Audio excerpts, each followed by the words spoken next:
Two households, both alike in dignity, in fair Verona where we lay our scene, from ancient grudge break to new mutiny, where civil blood makes civil hands unclean.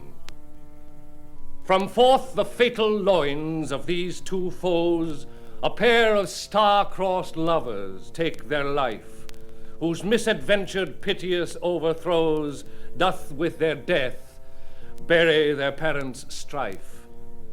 The fearful passage of their death-marked love and the continuance of their parents' rage, which but their children's end naught could remove, is now the 2 hours' traffic of our stage, the which, if you with patient ears attend, what here shall miss, our toil shall strive to mend.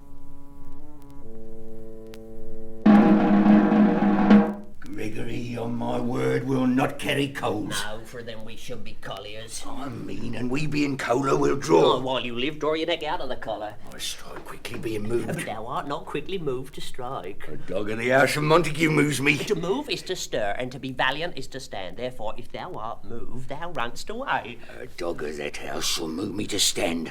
I will take the wall of any man or maid of Montague's. And that shows thee for a weak slave, for the weakest goes to the wall. 'Tis true, and therefore women being the weaker vessels are ever thrust to the wall. Therefore I will push Montague's men from the wall and thrust his maids to the wall. The quarrel is between our masters and us their men. 'Tis all one. I'll show myself a tyrant. When I've fought with the men, I will be civil with the maids. I will cut off their heads. The heads of the maids? Ah, the heads of the maids, or their maiden heads, take it in what sense thou wilt. They must take it in sense that feel it. They shall feel while I'm able to stand, and 'tis known I'm a pretty piece of flesh. Oh, 'tis well thou art not fish. If thou hadst been poor John. Draw thy tool. Here it comes at the house of Montague's. My naked weapon is out. Quarrel, I'll back thee. How turn thy back and run? Fear me not. Oh, Matty, I fear thee. Let us take the law of our sides. Let them begin. I will frown as I pass by, and let them take it as they list. As they dare. I'll bite my thumb at them, which is disgrace to them if they bear it. You bite your thumb at us, sir? I do bite my thumb, sir. Do you bite your thumb at us, sir? Is the law of our side if I say aye? No. No, sir. I do not bite my thumb at you, sir, but I bite my thumb, sir. Do you quarrel, sir? Quarrel, sir? No, sir. But if you do, sir, I'm for you. I serve as good a man as you. No better. Well, sir. Say better. Here comes one of my master's kinsmen. Yes, better, sir. You lie! Draw if you be men. Gregory, remember thy swashing, brother. Hard fools, pull up your swords! You don't know what you're doing! What? Art thou drawn amongst these heartless hinds? Turn thee, Benvolio, look upon thy bed! I do but keep the peace. Pull up thy sword or manage it to part these men with me! What? Draw and talk of peace? I hate the word, as I hate hell, all Montagues, and thee! Have it thee, collared! Come, squires and partisans, fight, beat them down! Down with the Capulets! Down with the Montagues! What noise is this? Give me my long sword, huh? Cratch! Why call you for a sword? My sword, I say! Old Montague is come, and flourishes his blade in spite of me! Villain! Capulets! Hold me not, let me go! Thou shalt not stir one foot to seek a foe! Rebellious subjects, enemies to peace, profaners of this neighbor's stained field! Will they not hear? What ho, you men, you beasts, that quench the fire of your pernicious rage with purple fountains issuing from your veins? On pain of torture, from those bloody hands, throw your mistempered weapons to the ground, and hear the sentence of your moved prince. 3 civil brawls, bred of an airy word by thee, old Capulet and Montague, have thrice disturbed the quiet of our streets, and made Verona's ancient citizens cast by their grave beseeming ornaments to wield old partisans in hands as old, cankered with peace to part your cankered hate. If ever you disturb our streets again, your lives shall pay the forfeit of the peace. For this time all the rest depart away. You, Capulet, shall go along with me, and Montague, come you this afternoon to know our further pleasure in this case, to old Freetown, our common judgment place. Once more, on pain of death, all men depart. Who set this ancient quarrel new approach? Speak, nephew, were you by when it began? Here were the servants of your adversary and yours, close fighting ere I did approach. I drew to part them. In the instant came the fiery Tybalt with his sword prepared, which as he breathed defiance to my ears, he swung about his head and cut the winds, who nothing hurt withal hissed him in scorn.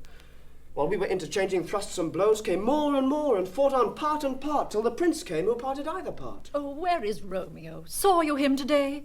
Right glad I am he was not at this fray.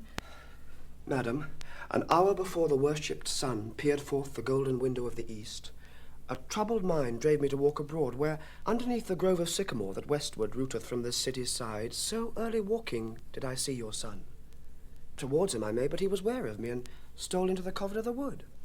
I, measuring his affections by my own, which then most sought where most might not be found, being one too many by my weary self, pursued my humour, not pursuing his, and gladly shunned, who gladly fled from me. Many a morning hath he there been seen, with tears augmenting the fresh morning's dew, adding to clouds more clouds with his deep sighs. But all so soon as the all-cheering sun should, in the farthest east, begin to draw the shady curtains from Aurora's bed, away from light steals home my heavy son, and private in his chamber pens himself, shuts up his windows, locks fair daylight out, and makes himself an artificial night. Black and portentous must this humour prove, unless good counsel may the cause remove. My noble uncle, do you know the cause? I neither know it, nor can learn of him. Have you importuned him by any means? Both by myself and many other friends. But he, his own affections' counsellor, is to himself, I will not say how true, but to himself so secret and so close, so far from sounding and discovery, as is the bud bit with an envious worm ere he can spread his sweet leaves to the air, or dedicate his beauty to the same.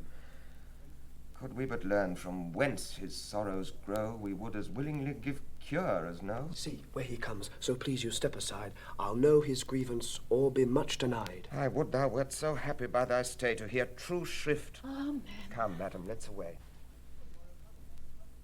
Good morrow, cousin. Is the day so young? But new struck 9. Ay me, sad hours seem long. Was that my father that went hence so fast? It was. What sadness lengthens Romeo's hours? Not having that which having makes them short. In love. Oh, out.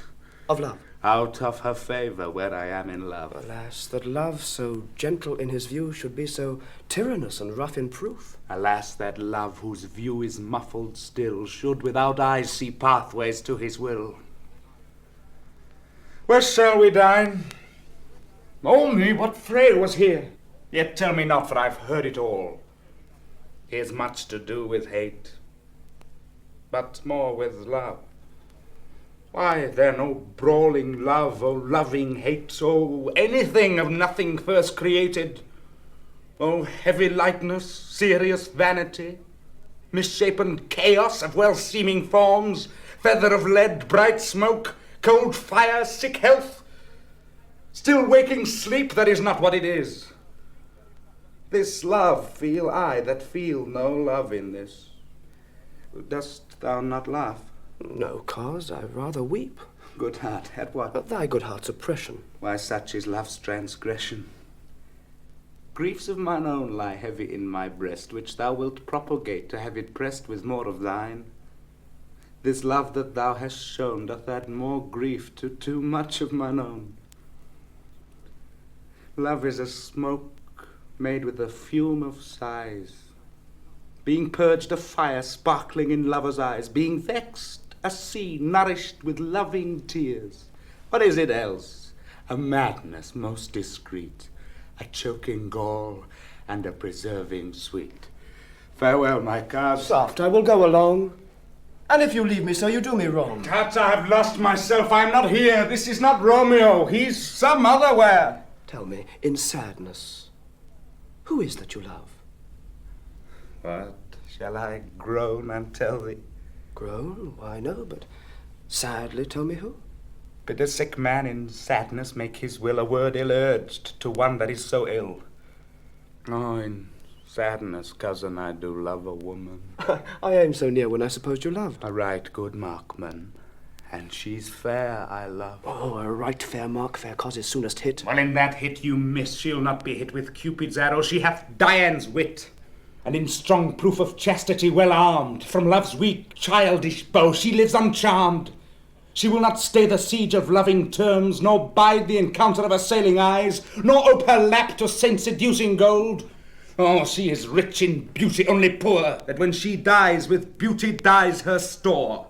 Then she hath sworn that she will still live chaste. She hath, and in that sparing makes huge waste. For beauty starved with her severity cuts beauty off from all posterity. She is too fair, too wise, wisely too fair, to merit bliss by making me despair. She hath forsworn to love, and in that vow do I live dead, that live to tell it now. Be ruled by me, forget to think of her. Oh, teach me how I should forget to think. By giving liberty unto thine eyes, examine other beauties. 'Tis the way to call hers exquisite, in question more. These happy masks that kiss fair ladies' brows, being black, puts us in mind they hide the fair. He that is strucken blind cannot forget the precious treasure of his eyesight lost. Show me a mistress that is passing fair. What doth her beauty serve but as a note where I may read who passed that passing fair? Farewell, thou canst not teach me to forget. I'll pay that doctrine or else die in debt.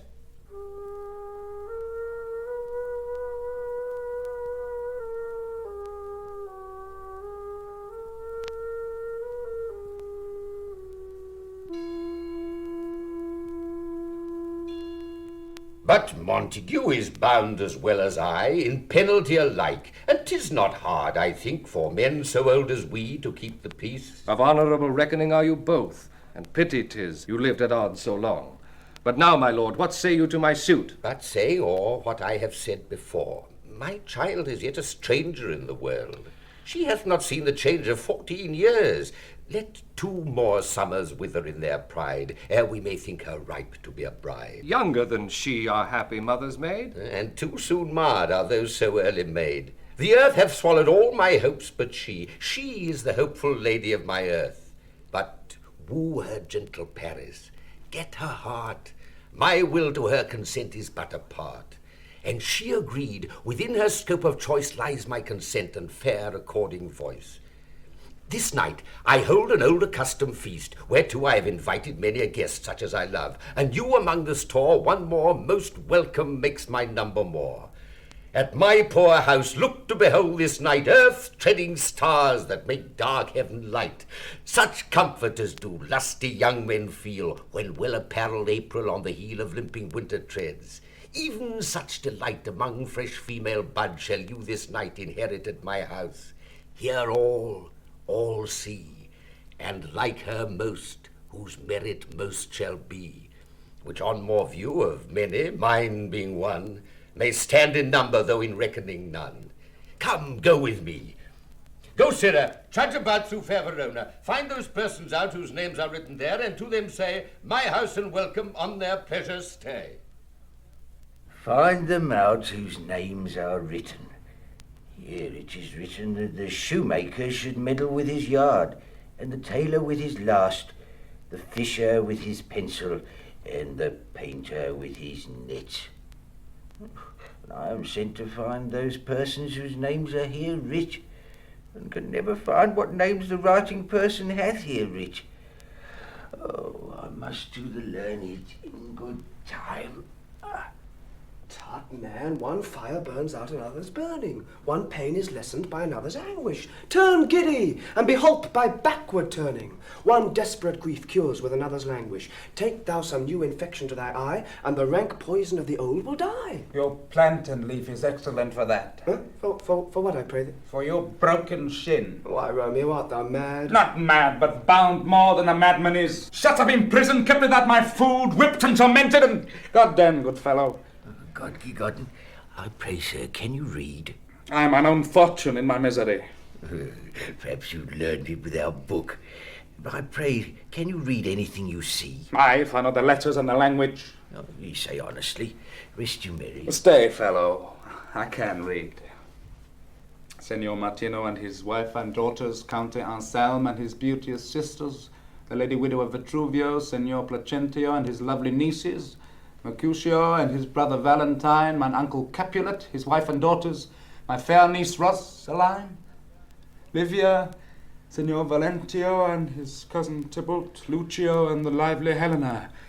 A fair assembly. Whither should they come? Up. Whither to supper? To our house. Whose house? My master's. Indeed, I should have asked you that before. Now, I'll tell you without asking. My master is the great, rich Capulet. And if you be not of the house of Montagues, pray come and crush a cup of wine. Rest you merry. At this same ancient feast of Capulet sups the fair Rosaline, whom thou so loves, with all the admired beauties of Verona. Go thither, and with unattainted eye compare her face with some that I shall show. And I will make thee think thy swan a crow. When the devout religion of mine eye maintains such falsehood, then turn tears to fires, and those who often drowned could never die. Transparent heretics be burnt for liars. One fairer than my love? The all-seeing sun ne'er saw her match since first the world begun. Art, you saw her fair, none else being by, herself poised with herself in either eye. But in that crystal scales let there be weighed your lady's love against some other maid that I will show you shining at this feast, and she shall scant show well that now seems best. I'll go along, no such sight to be shown, but to rejoice in splendor of mine own.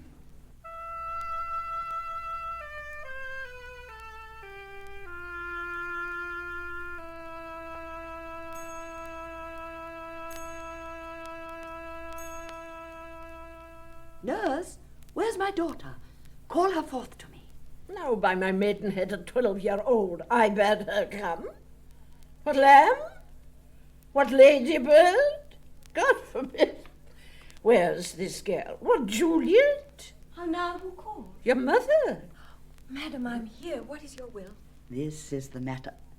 Nurse, give leave a while. We must talk in secret. Oh. Nurse, come back again. I have remembered me. Thou hearest our counsel. Thou knowest my daughter's of a pretty age. Faith, I can tell her age unto an hour. She's not 14. I lay 14 of me teeth, and yet to me teen maid spoken I have but 4. She is not 14. How long is it now to Lammastide? A fortnight and odd days. Even or odd, of all days in the year, come Lammas Eve at night, shall she be 14. Susan and she, God rest all Christian souls, were of an age. Well, Susan is with God. She was too good for me. But as I said, on Lammas Eve at night shall she be 14. That shall she marry, I remember it well. Now, 'tis since the earthquake now 11 years, and she was weaned, I never shall forget it, of all days of the year upon that day. For I had then laid wormwood to my dug, sitting in the sun under the dove-house wall. My lord and you were then at Mantua. Nay, I do bear a brain. But, as I said, when did it taste the wormwood on the nipple of my dug and felt it bitter, pretty fool? To see it tetchy and fall out with the dug. Shake, quoth the dove-house, 'twas no need I trow to bid me trudge. And since that time it is 11 years. For then she could stand high lone. Nay, by the rood she could have run and waddled all about. For even the day before she broke her brow. And then my husband, God, but with his soul he was a merry man, took up the child. Yea, quoth he, dost thou fall upon thy face? Thou wilt fall backward when thou hast more wit. Wilt thou not, Jule? And by my holiday the pretty wretch left crying and said, Aye, to see how a jest shall come about. I warrant, and I should live 1,000 years, I never should forget it. Wilt thou not, Jule, quoth he, a pretty fool, it stinted, and said I. Oh, enough of this, I pray thee. Hold thy peace. Yes, madam, but I cannot choose but laugh to think it should leave crying and say I. And yet I warrant it had upon its brow a bump as big as a young cockerel stone, a perilous knock, and it cried bitterly. Yea, quoth my husband, fall'st upon thy face. Thou wilt fall backward when thou comest to age. Wilt thou not, Jule? it stinted, and said I. And stint thou too, I prithee, nurse, say Oh, I. peace I have done. God mark thee to his grace. Thou wast the prettiest babe that e'er I nursed, and I might live to see thee married once. I have my wish. Marry. That marry is the very theme I came to talk of. Tell me, daughter Juliet, how stands your disposition to be married? It is an honour that I dream not of. An honour. Were not I thine only nurse, I would say thou hadst sucked wisdom from thy teat. Well, think of marriage now. Younger than you, here in Verona, ladies of esteem are made already mothers. By my count, I was your mother much upon these years that you are now a maid. Thus then, in brief, the valiant Paris seeks you for his love. Oh, a man, young lady. Lady, such a man as all the world. Why, he's a man of wax. Verona's summer hath not such a flower. He's a flower, i' faith a very flower. What say you? Can you love the gentleman? This night you shall behold him at our feast. Read all the volume of young Paris' face and find delight writ there with beauty's pen. Examine every married lineament and see how one another lends content, and what obscured in this fair volume lies, find written in the margent of his eyes. This precious book of love, this unbound lover, to beautify him only lacks a cover. The fish lives in the sea, and 'tis much pride for fair without, the fair within to hide. That book in many's eyes doth share the glory that in gold clasps locks in the golden story. So shall you share all that he doth possess, by having him, making yourself no less. No less, nay. Bigger women grow by men. Speak briefly. Can you like of Paris, love? I look to like, if looking liking move. But no more deep will I endart mine eye than your consent gives strength to make it fly. Madam, the guests are come, supper served up, you called, my young lady asked for, the nurse cursed in the pantry, and everything in extremity. I must hence to wait. I beseech you, follow straight. We follow thee. Juliet, the Countess stays. Go, girl, seek happy nights to happy days.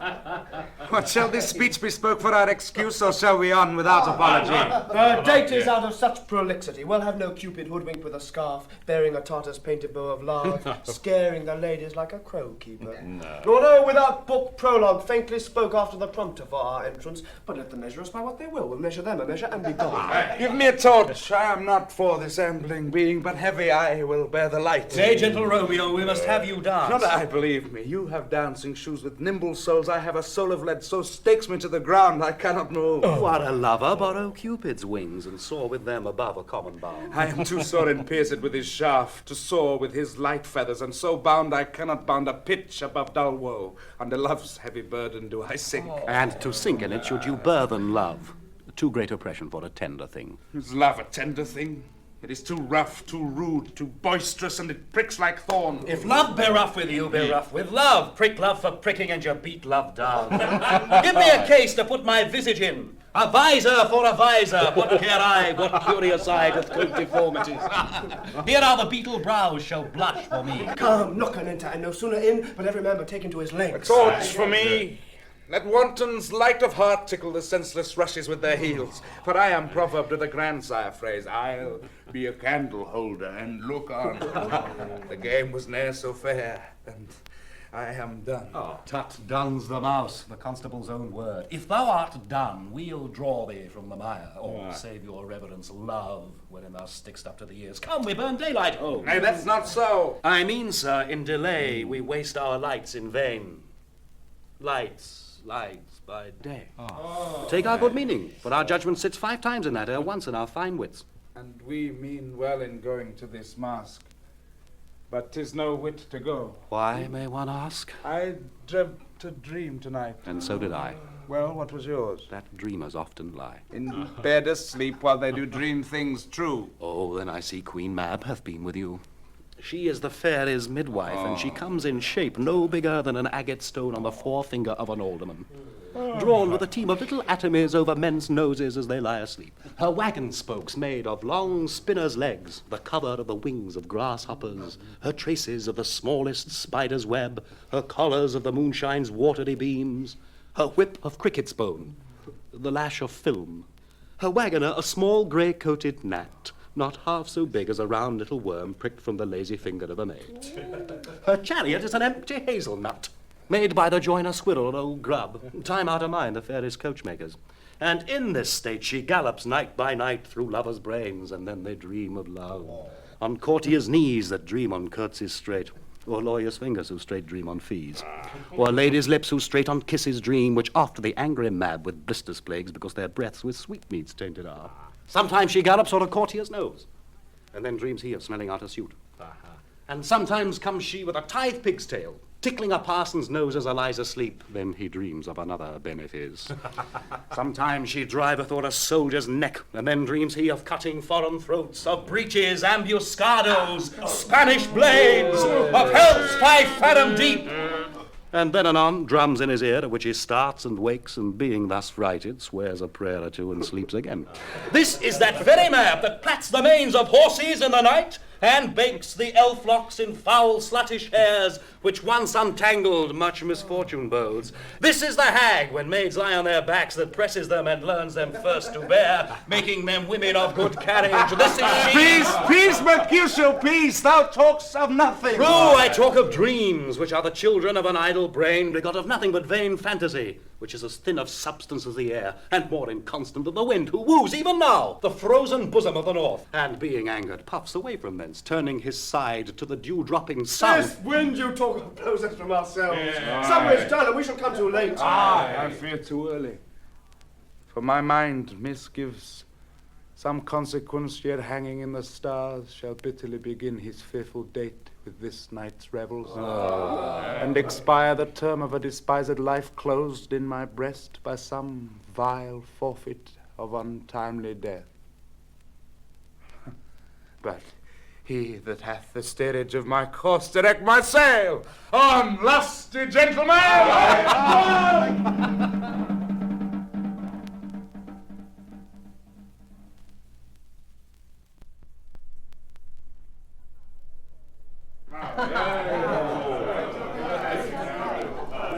Where's Poppan that he helps not to take away? He shift a trencher, he scrape a trencher. Wingle manor shall lie all in one or two men's hands, and they unwashed too, 'tis a foul thing. Away with the joint stools, remove the court cupboard, and look to the plate.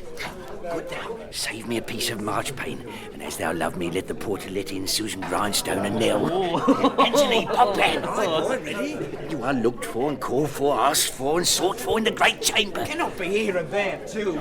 Up cheerly, boys, be brisk a while, and the longer liver take on.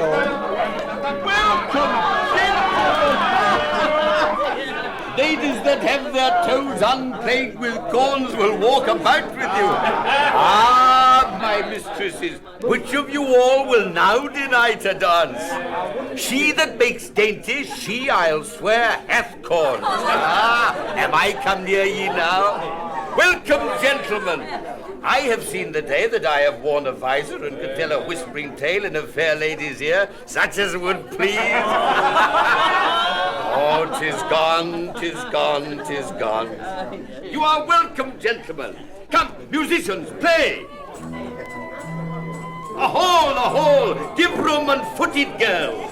More lights, you knaves, and turn the tables up, and quench the fire. The room is grown too hot. Ah, sirrah, this unlooked-for sport comes well. They sit, good cousin Capulet, for you and I are past our dancing days. How long is it now since last yourself and I were in a mask? By a lady, 30 years. What man? 'Tis not so much, 'tis not so much. 'Tis since the nuptial of Lucentio. Come Pentecost as quickly as it will, some 25 years, and then we must. 'Tis more. His son is elder, sir. His son is 30. Will you tell me that? His son was but a ward 2 years ago. What lady's that, which doth enrich the hand of yonder knight? Not so.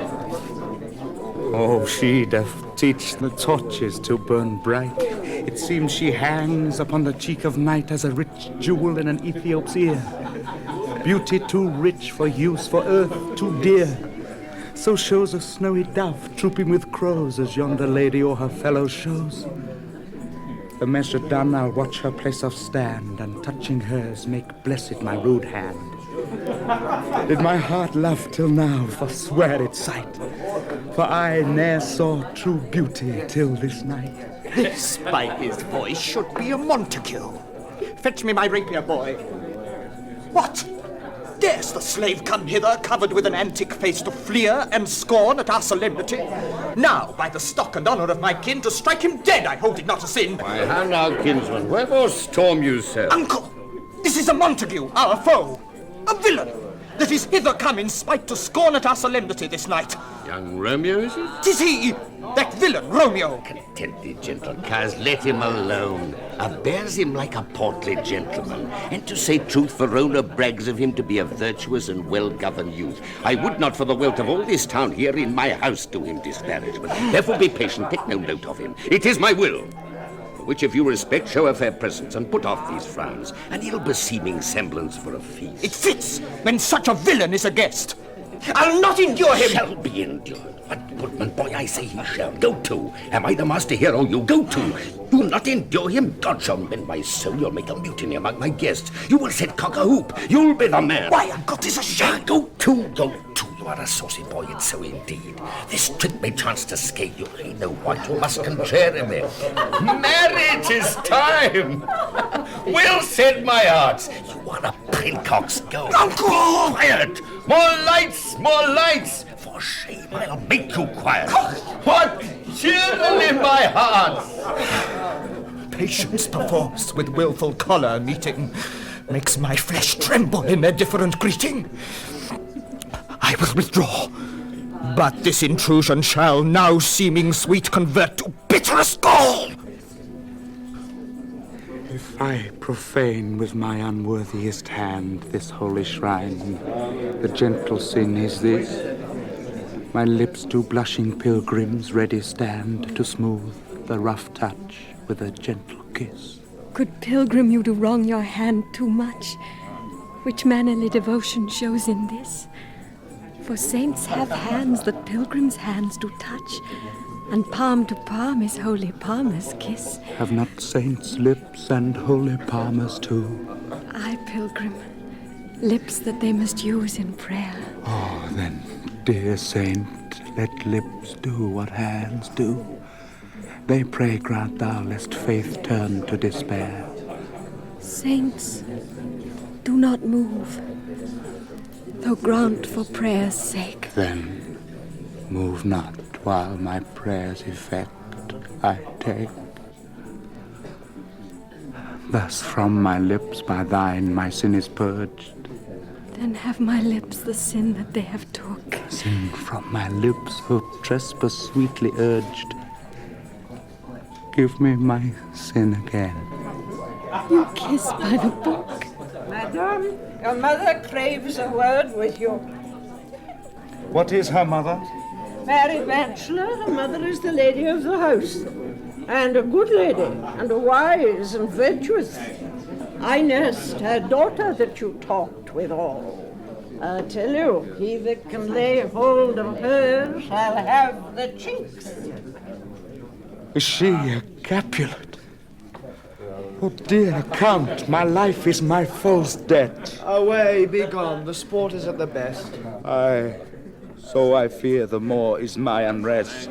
Nay, gentlemen, prepare not to be gone. We have a trifling foolish banquet toward. Is deemed so. Why then I thank you all. I thank you, honest gentlemen. Good night. Good night. More torches here. Come on, then let's to bed. Sinner, by my faith, it waxes late. I'll to my rest.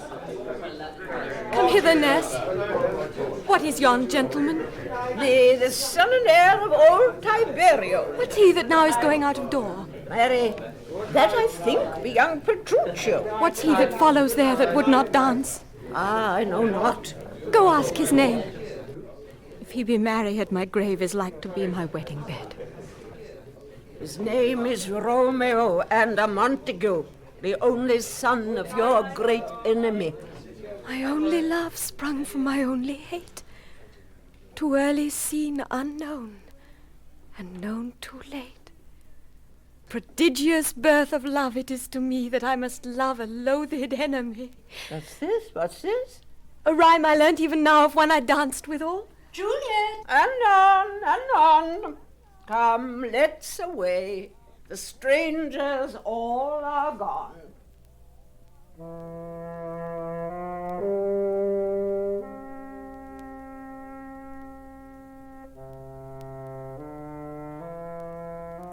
Now old desire doth in his deathbed lie, and young affection gapes to be his heir. That fair for which love groaned for and would die, with tender Juliet matched, is now not fair. Now Romeo is beloved, and loves again, alike bewitched by the charm of looks. But to his foe supposed he must complain, and she steal love's sweet bait from fearful hooks. Being held a foe, he may not have access to breathe such vows as lovers used to swear, and she, as much in love, her means much less to meet her new beloved anywhere. But passion lends them power, time means to meet, tempering extremities with extreme sweet.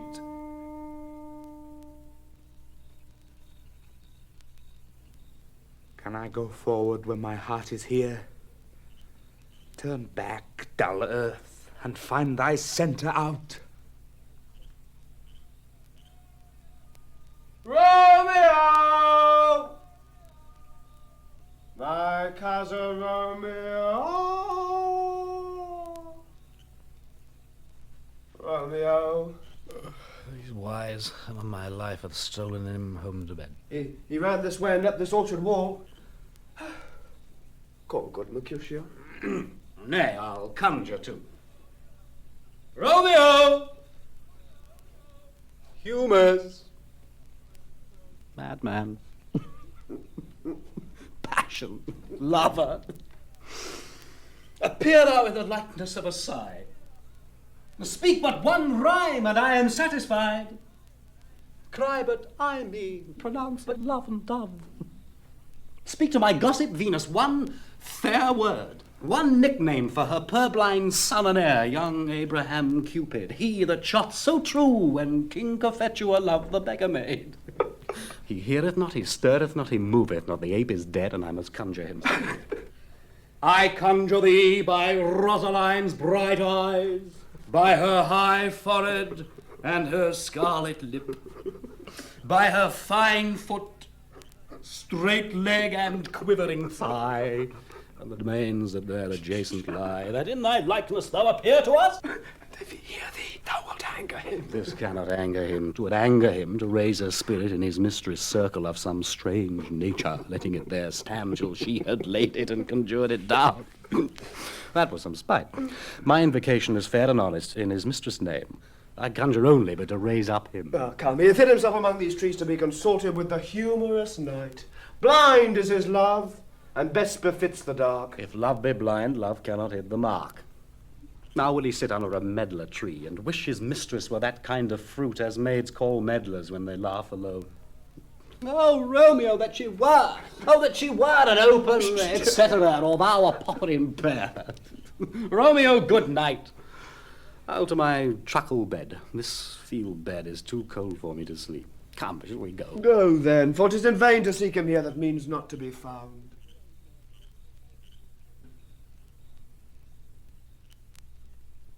He jests at scars that never felt a wound. But soft what light through yonder window breaks. It is the east, and Juliet is the sun. Arise, fair sun, and kill the envious moon, who is already sick and pale with grief that thou her maid art far more fair than she. Be not her maid, since she is envious.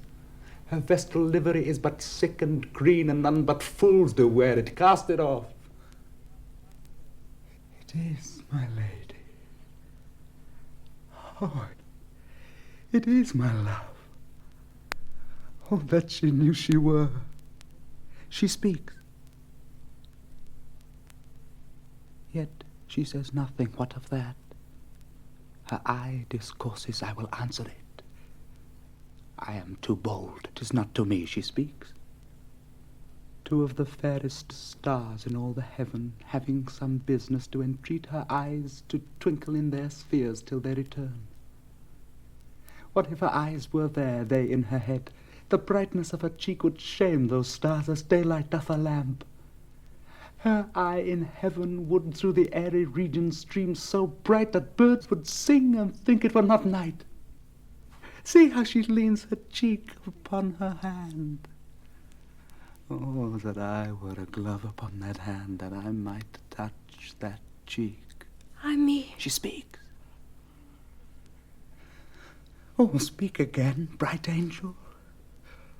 For thou art as glorious to this night, being o'er my head, as is a winged messenger of heaven unto the white upturned wondering eyes of mortals that fall back to gaze on him, when he bestrides the lazy puffing clouds and sails upon the bosom of the air.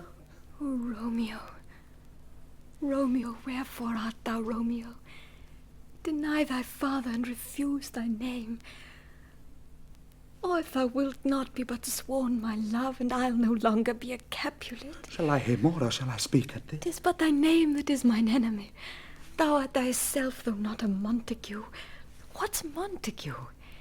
It is nor hand, nor foot, nor arm, nor face, nor any other part belonging to a man.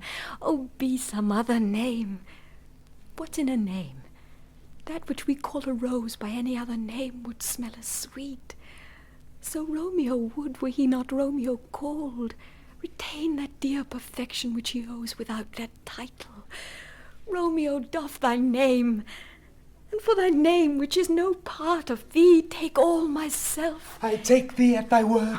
Call me but love, and I'll be new baptized. Henceforth I never will be Romeo. What man art thou that thus bescreened in night so stumblest on my counsel? By a name. I know not how to tell thee who I am. My name, dear saint, is hateful to myself because it is an enemy to thee. Had I it written, I would tear the word. My ears have not yet drunk 100 words of thy tongue's utterance, yet I know the sound. Art thou not Romeo and a Montague? Neither, fair maid, if either thee dislike. How camest thou hither, tell me, and wherefore? The orchard walls are high and hard to climb, and the place death, considering who thou art, if any of my kinsmen find thee here. With love's light wings did I o'erperch these walls, for stony limits cannot hold love out. And what love can do, that dares love attempt. Therefore thy kinsmen are no stop to me. If they do see thee, they will murder thee. Alack, there lies more peril in thine eye than 20 of their swords. Look thou but sweet, and I am proof against their enmity. I would not for the world they saw thee here. I have night's cloak to hide me from their eyes. And but thou love me, let them find me here. My life were better ended by their hate than death prorogued, wanting of thy love. By whose directions foundst thou out this place? By love. That first did prompt me to inquire. He lent me counsel, and I lent him eyes. I am no pilot, yet wert thou as far as that vast shore washed with the farthest sea, I should adventure for such merchandise. Thou knowest the mask of night is on my face, else would a maiden blush bepaint my cheek for that which thou hast heard me speak tonight. Fain would I dwell on form, fain deny what I have spoke, but farewell compliment. Dost thou love me? I know thou wilt say aye, and I will take thy word. Yet if thou swearest, thou mayest prove false. At lovers' perjuries they say Jove laughs. O gentle Romeo, if thou dost love, pronounce it faithfully. Or if thou think'st I am too quickly won, I'll frown and be perverse and say thee nay. So thou wilt woo, but else not for the world. In truth, fair Montague, I am too fond, and therefore thou mayest think my haviour light. But trust me, gentlemen, I'll prove more true than those that have more cunning to be strange. I should have been more strange, I must confess, but that thou overheardst ere I was ware my true love's passion. Therefore pardon me, and not impute this yielding to light love which the dark night hath so discovered. Lady, by yonder blessed moon I vow that tips with silver all these fruit tree-tops. Oh, swear not by the moon, the inconstant moon that monthly changes in her circled orb, lest that thy love prove likewise variable. What shall I swear by? Do not swear at all. Or if thou wilt, swear by thy gracious self, which is the god of my idolatry, and I'll believe thee. If my heart still loves... Well, do not swear. Although I joy in thee, I have no joy of this contract tonight. It is too rash, too unadvised, too sudden, too like the lightning which doth cease to be ere one can say it lightens. Sweet, good night. This bud of love by summer's ripening breath may prove a beauteous flower when next we meet. Good night, good night.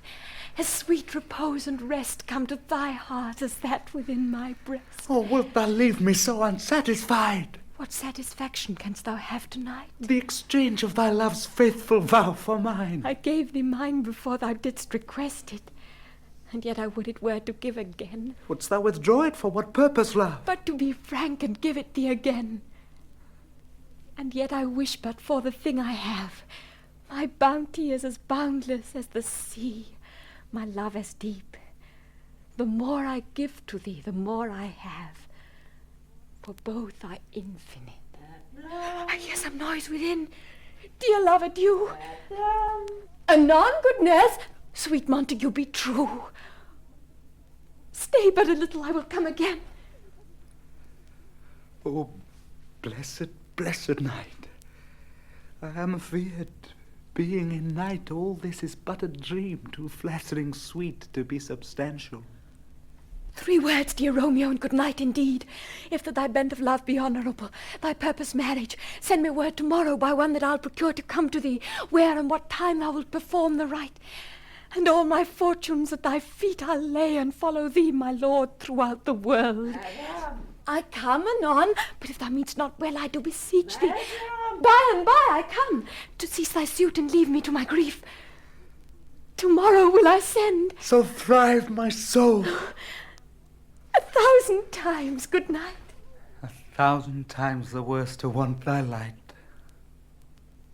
Love goes toward love as schoolboys from their books, but love from love towards school with heavy looks. Psst. Romeo! Psst. Oh, for a falconer's voice to lure this tasseled gentle back again. Bondage is hoarse and may not speak aloud, else would I tear the cave where echo lies, and make her airy tongue more hoarse than mine with repetition of my Romeo's name. Romeo! It is my soul that calls upon my name. How silver sweet sound lovers' tongues by night, like softest music to attending ears. Romeo! My dear! At what o'clock tomorrow shall I send to thee? By the hour of 9. I will not fail.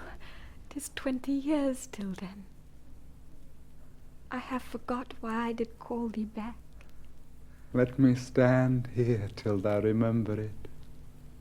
I shall forget to have thee still stand there, remembering how I love thy company. And I'll still stay to have thee still forget, forgetting any other home but this.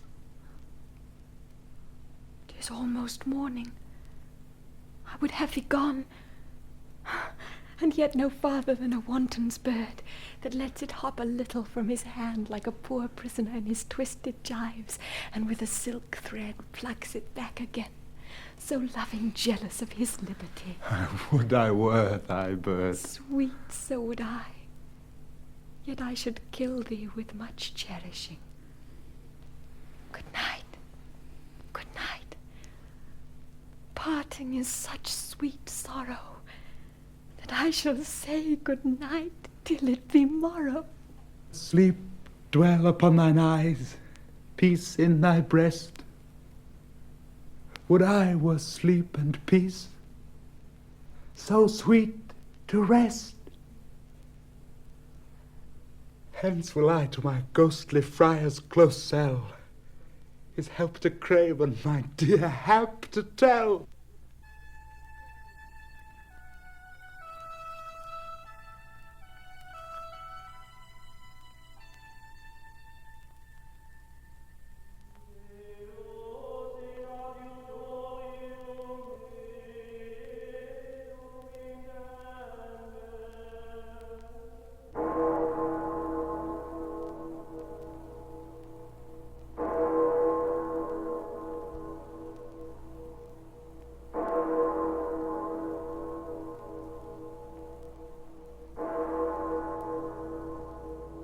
The grey-eyed morn smiles on the frowning night, checkering the eastern clouds with streaks of light, and fleckled darkness, like a drunkard, reels from forth day's path and Titan's burning wheels.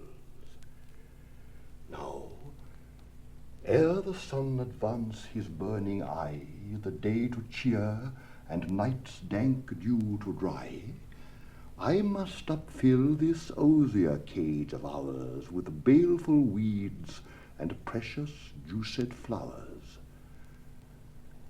The earth, that's nature's mother, is her tomb.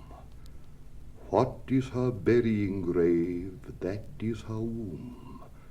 And from her womb children of divers kind we sucking on her natural bosom find. Many, for many virtues excellent, none but for some, and yet all different. Oh, mickle is the powerful grace that lies in plants, herbs, stones, and their true qualities.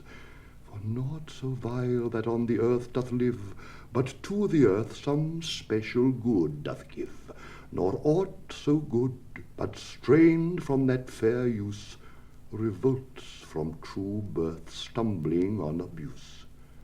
Virtue itself turns vice, being misapplied, and vice sometime by action dignified. Within the infant rind of this weak flower poison hath residence and medicine power, for this, being smelt with that part, cheers each part, being tasted slays all senses with the heart.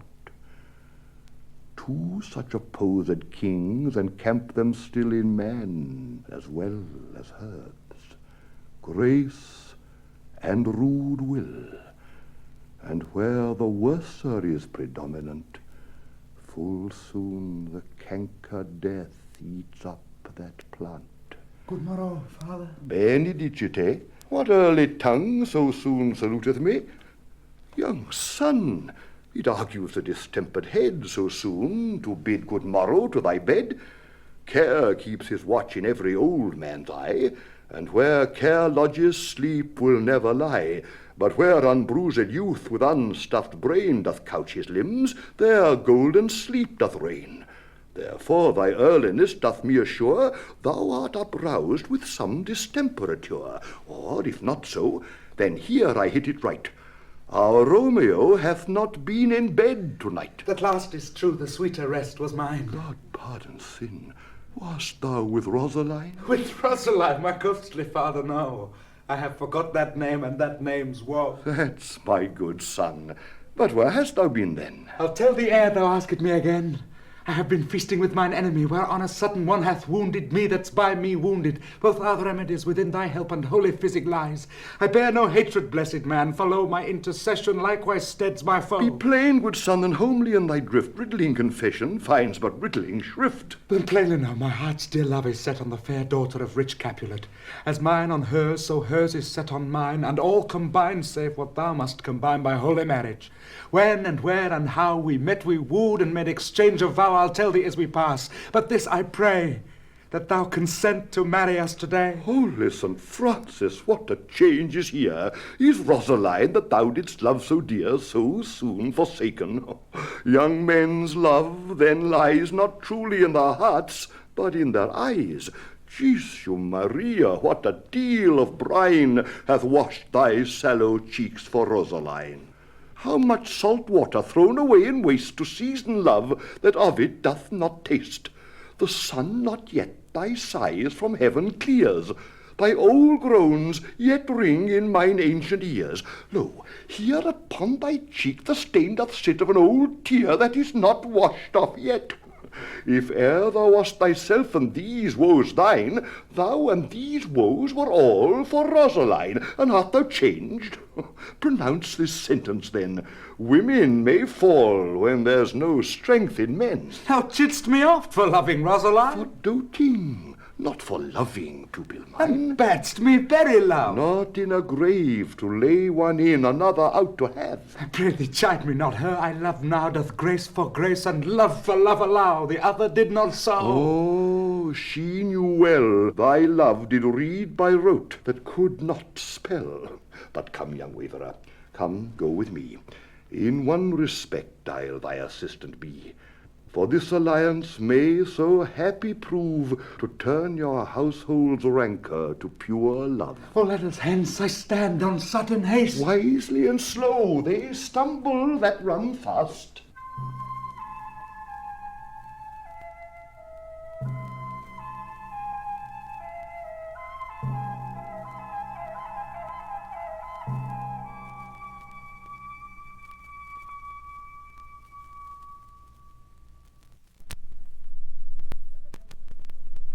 Whether this Romeo be, came he not home tonight? Not to his father's. I spoke with his man. Why, that same pale, hard-hearted wench, that Rosaline, torments him so that he will sure run mad. Tybalt, the kinsman to old Capulet, hath sent a letter to his father's house. A challenge on my life. Romeo will answer it. Any man that can write may answer a letter. Nay, he will answer the letter's master, how he dares, being dared. Alas, poor Romeo, he is already dead. Stabbed with a white wench's black eye, wrung through the ear with a love song, the very pin of his heart cleft with the blind bow-boy's butt shaft. And is he a man to encounter Tybalt? Why, what is Tybalt? More than Prince of Cats. Oh, he's the courageous captain of compliments. He fights as you sing prick song, keeps time, distance, and proportion. He rests, his minim rests. 1, 2, and the third in your bosom. The very butcher of a silk button. A duellist. A duellist. A gentleman of the very first house, of the first and second cause. Ah, the immortal passado. The punto reverso, the high. The what? The pox of such antic, lisping, affecting fantasies, these new tuners of accents. By Jesu, a very good blade. A very tall man. A very good whore. Why is this not a lamentable thing, grandsire, that we should be thus afflicted with these strange flies, these fashion-mongers, these patoribois, who stand so much on the new form that they cannot sit at ease on the old bench? Oh, they're bons, they're bons. Here comes Romeo. Here comes Romeo. Without his roe like a dried herring. Oh, flesh, flesh, how art thou fishified? Now is he for the numbers that Petrarch flowed in. Laura to his lady was a kitchen wench. Married, she had a better love to berhyme. Dido a dowdy, Cleopatra a gypsy, Helen and Hero, Hildings and harlots, Thisbe a grey-eye or so, but not to the purpose. Signor Romeo, bonjour! There's a French salutation to your French slop. You gave us the counterfeit fairly last night. Good morrow to you both. What counterfeit did I give you? The slip, sir, the slip. Can you not conceive? Pardon, good Mercutio. My business was great, and in such a case as mine, a man may strain courtesy. That's as much as to say, such a case as yours constrains a man to bow in the hams. Meaning to courtesy. Thou hast most kindly hit it. Ah, most courteous exposition. Nay, I am the very pink of courtesy. A pink for flower? Right. Why then is my pump well flowered? Sure wit. Follow me this jest now till thou hast worn out thy pump, that when the single soul of it is worn, the jest may remain after the wearing solely singular. Oh, single soul, just solely singular for the singleness. Come between us, good Benvolio, my wits faint. Switch and spurs, or I'll cry a match. Nay, if our wits run with wild goose chase, I am done. For thou hast more of a wild goose in one of thy wits than I am sure I have in all my 5. Was I with you there for the goose? Thou wast never with me for anything when thou wast not there for the goose. I will bite thee by the ear for that Oh, jest. nay, good goose, bite not. Thy wit is a very bitter sweeting, it is a most sharp sauce. And is it not then well served in to a sweet goose? Oh, here's a wit of Cheveril that stretches from an inch narrow to an ell broad. I stretch it out for that word broad, which added to the goose proves thee far and wide a broad goose. Why, is not this better now than groaning for love? Now art thou sociable. Now art thou Romeo. Now art thou what thou art, by art as well as by nature. For this drivelling love is like a great natural that runs lolling up and down to hide his bauble in a hole. Stop there, stop there. Thou desirest me to stop in my tale against the hair? Oh, what else made that tale large? Oh, thou art deceived. I would have made it short, for I was come to the whole depth of my tale, and meant indeed to occupy the argument no longer. Here's goodly gear, a sail, a sail. Two, a shirt and a smock. Peter, my fan, Peter. Good Peter, to hide her face, for the fan's a fairer face. God ye good morrow, gentlemen. God ye good den, fair gentlewoman. Is it good den? 'Tis no less, I tell ye, for the bawdy hand of the dial is now upon the prick of noon. Ouch upon you, what a man are you? One gentlewoman that God hath made himself to mar. Host is well said for himself to mar, quotha. Gentlemen, Can any of you tell me where I may find the young Romeo? I can tell you, but young Romeo will be older when you have found him than he was when you sought him. I am the youngest of that name, for fault of a worse. You say well. Yea, is the worst well? Very well took it, faith. Wisely, wisely. If you be he, sir, I desire some confidence with you. She will indict him to some supper. Aboard, aboard, aboard. So ho! What hast thou found? No hare, sir. And less a hare, sir, than a Lenten pie that is something stale and hoar ere it be spent. And an old hare whore, and an old hare whore is very good meat in Lent. But a hare that is hoar is too much for a score when it whores ere it be spent. Romeo, will you come to your father's? We'll to dinner thither. I will follow you. Farewell, ancient lady. Farewell, lady, lady, lady.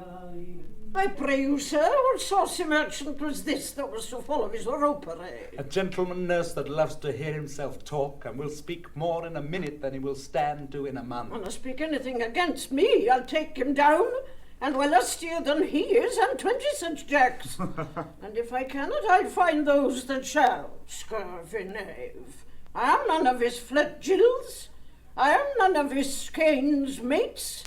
And thou must stand by too and suffer every knave to use me at his pleasure. I saw no man use you at his pleasure. If I had, my weapon should quickly have been out. I warrant you, I dare draw as soon as another man if I see occasion in a good quarrel. And the Lord on my side. Oh, 'fore God, I'm so vexed that every part about me quivers. Scurvy knave. Now pray you, sir, a word. And as I told you, my young lady bid me inquire you out. What she bid me say, I will keep to myself. But first let me tell you, if you should lead her in a fool's paradise, as they say, it were a very gross kind of behaviour, as they say. For the gentlewoman is young, and therefore if you should deal double with her, truly it were an ill thing to be offered to any gentlewoman, and very weak dealing. Nurse, commend me to thy lady and mistress. I protest unto thee. Good heart and i' faith, I will tell her as much. Lord, Lord, she will be a joyful woman. What wilt thou tell her, nurse? Thou dost not mock me. I will tell her, sir, that you do protest, which, I take it, is a gentleman-like offer. Bid her devise some means to come to Shrif this afternoon, and there she shall at Friar Lawrence' cell be shrived and married. Here is for thy pains. No, truly, sir. No, not too, a I penny. say you shall. This afternoon, sir, well, she shall be there. And stay, good nurse, behind the abbey wall. Within this hour my man shall be with thee, and bring thee cords made like a tackled stair, which to the high-top gallant of my joy must be my convoy in the secret night. Farewell, be trusty, and I'll quit thy pains. Farewell, commend me to thy mistress. Now God in heaven bless thee. Hark you, sir. What sayest thou, my dear nurse? Is your man's secret?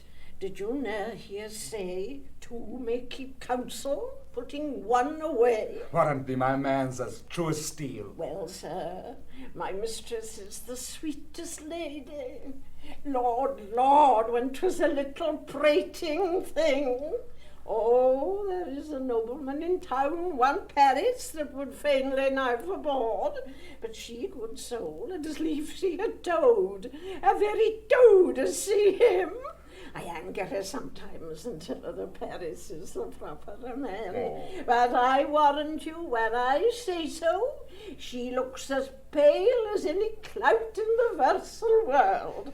Now doth not Rosemary and Romeo both begin with a letter? Aye, nurse, what of that? Both with an R. Ah, mocker, that's the dog's name. R is for the...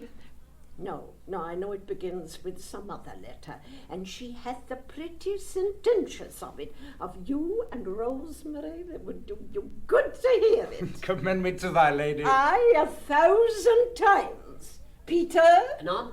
take my fan and go before.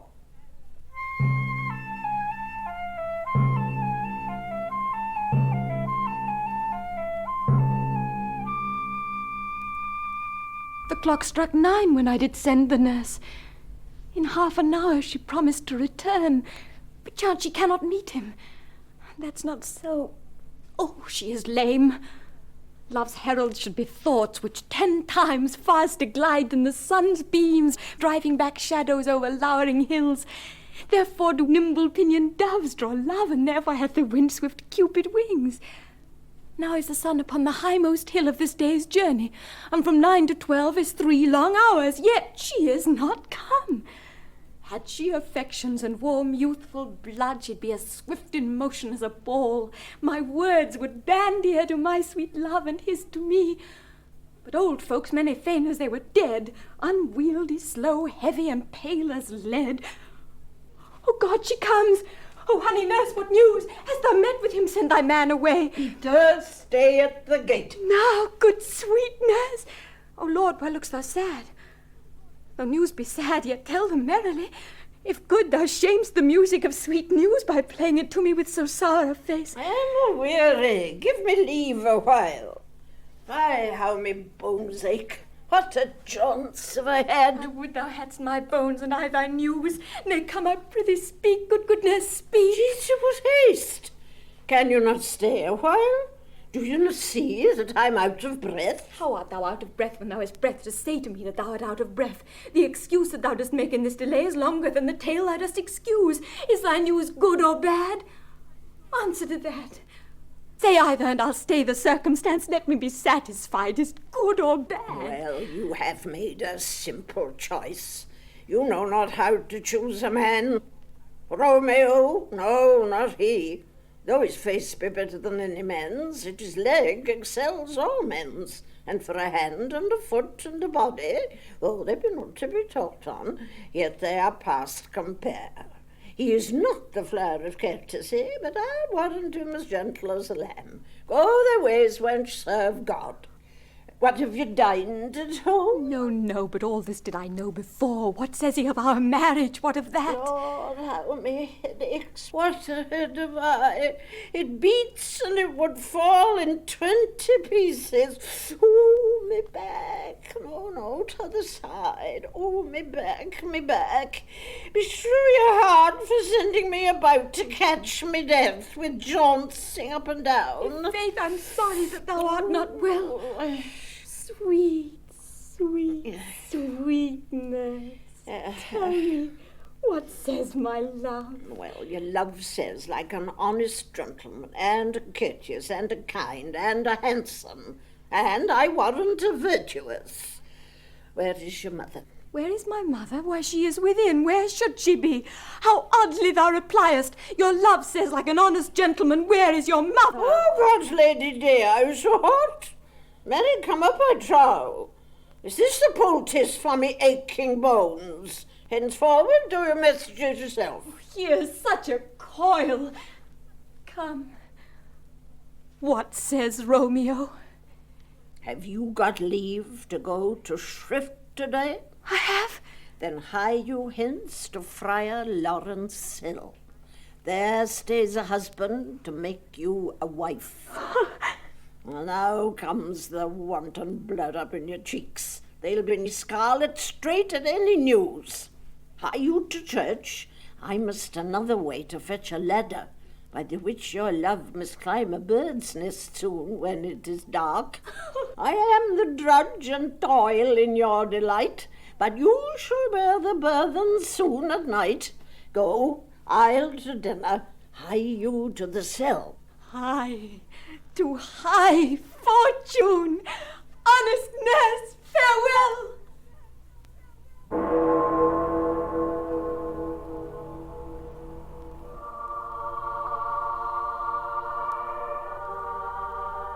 So smile the heavens upon this holy act, that after hours with sorrow chide us not. Amen, amen. But come what sorrow can, it cannot countervail the exchange of joy that one short minute gives me in her sight. Do thou but close our hands with holy words, then love-devouring death do what he dare. It is enough I may but call her mine. These violent delights have violent ends, and in their triumph die like fire and powder, which as they kiss consume. The sweetest honey is loathsome in his own deliciousness, and in the taste confounds the appetite. Therefore love moderately. Long love doth so, too swift arrives as tardy is too slow. Here comes the lady. Oh, so light a foot will ne'er wear out the everlasting flint. A lover may bestride the gossamers that idle in the wanton summer air, and yet not fall. So light is vanity. Good even to my ghostly confessor. Romeo shall thank thee, daughter, for us both. As much to him, else is his thanks too much. Juliet, if the measure of thy joy be heaped like mine, and that thy skill be more to blazon it, then sweeten with thy breath this neighbour air, and let rich music's tongue unfold the imagined happiness that both receive in either by this dear encounter. Conceit more rich in matter than in words brags of his substance, not of ornament. They are but beggars that can count their worth. But my true love is grown to such excess, I cannot sum up sum of half my wealth. Come with me, and we will make short work, for by your leaves you shall not stay alone till Holy Church incorporate two in one.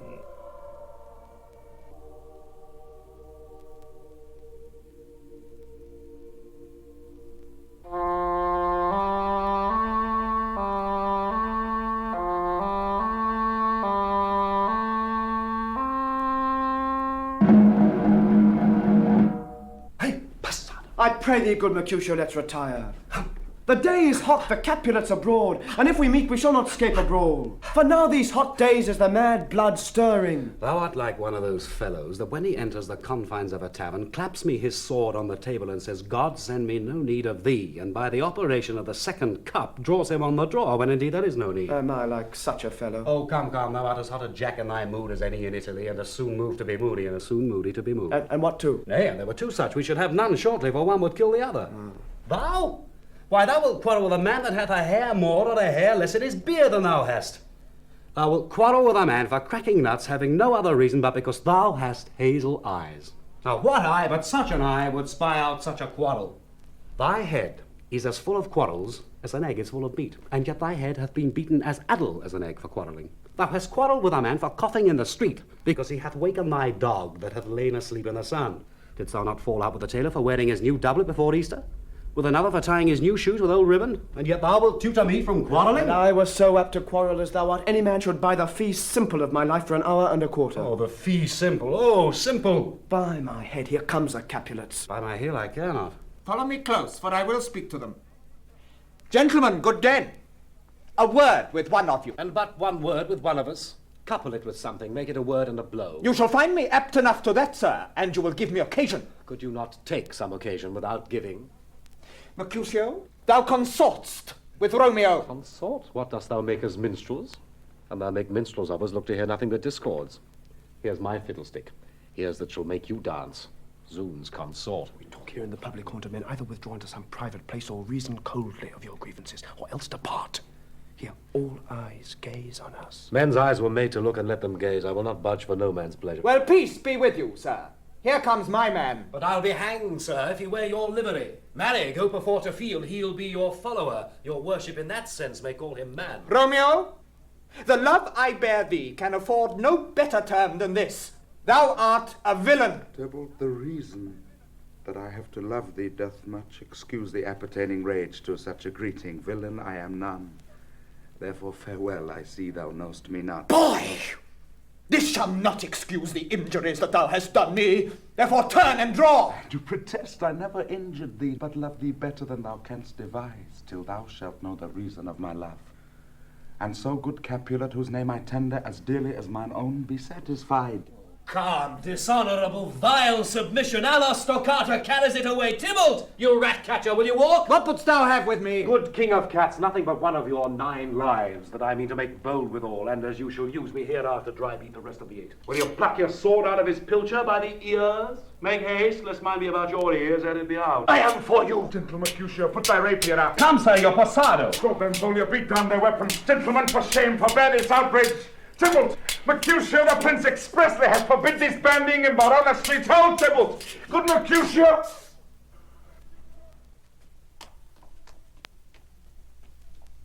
I am hurt. Plague of both your houses, I am sped. Why, is he gone and hath nothing? What thou hurt? Aye, a scratch. A scratch. Marry, 'tis enough. Where is my page? Go, villain, fetch a surgeon. Courage, man, the hurt cannot be much. No, it is not so deep as a well, nor so wide as a church door. But 'tis enough, 'twill serve. Ask for me tomorrow, and you shall find me a grave man. I am peppered, I warrant, for this world. A plague of both your houses. Soon's a dog, a rat, a mouse, a cat to scratch a man to death, a braggart, a rogue, a villain that fights by the book of arithmetic.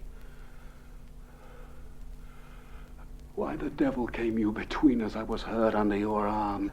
I thought all for the best. Help me into some house, Benvolio, or I shall faint. A plague of both your houses, they have made worms meat of me. I have eaten soundly, too. Your houses! This gentleman, the prince, is near a lie. My very friend hath got this mortal hurt in my behalf, my reputation stained with Tybalt's slander, Tybalt that an hour hath been my cousin. O sweet Juliet, thy beauty hath made me effeminate, and in my temper softened valor's steel. Oh, Romeo, Romeo, brave Mercutio is dead. That gallant spirit hath aspired the clouds, which too untimely here did scorn the earth. This day's black fate on more days doth depend. This but begins, the woe others must end. Here comes the furious Tybalt back again. He come in triumph, a Mercutio slain. Away to heaven, respective lenity and fire and fury be my conduct now. Now, Tybalt, take the villain back again that late thou gavest me. For Mercutio's soul is but a little way above our heads, staying for thine to keep him company. Either thou or I or both must go with him. Thou, wretched boy, that didst consort him here, shalt with him hence. This shall determine that. Romeo, away. Begone. The citizens are up and Tybalt slain. Stand not amazed! The prince will doom thee death if thou art taken hence. Begone away! Oh, I am fortune's fool. Why dost thou stay?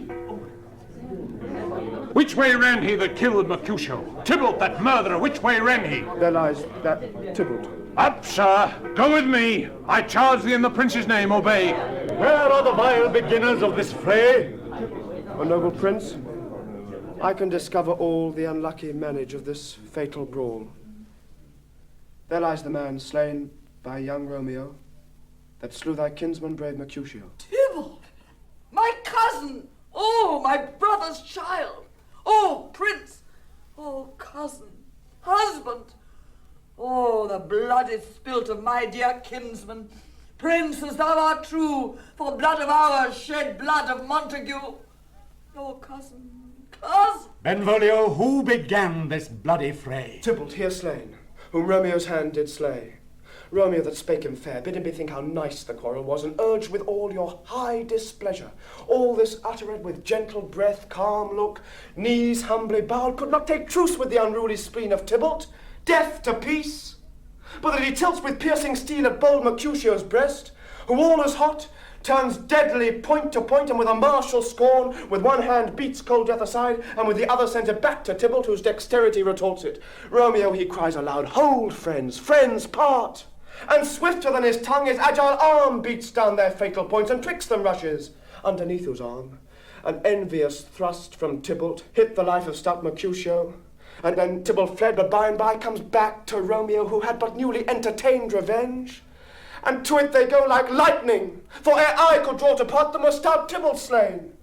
And as he fell, did Romeo turn and fly. This is the truth, or let Benvolio die. He is a kinsman to the Montague, affection makes him false. He speaks not true. Some 20 of them fought in this black strife, and all those 20 could but kill one life. I beg for justice, which thou, prince, must give. Romeo slew Tybalt. Romeo must not live. Romeo slew him.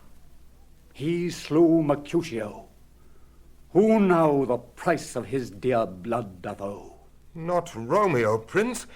He was Mercutio's friend. His fault concludes but what the law should end, the life of Tybalt. And for that offence, immediately we do exile him hence. I have an interest in your hate's proceeding.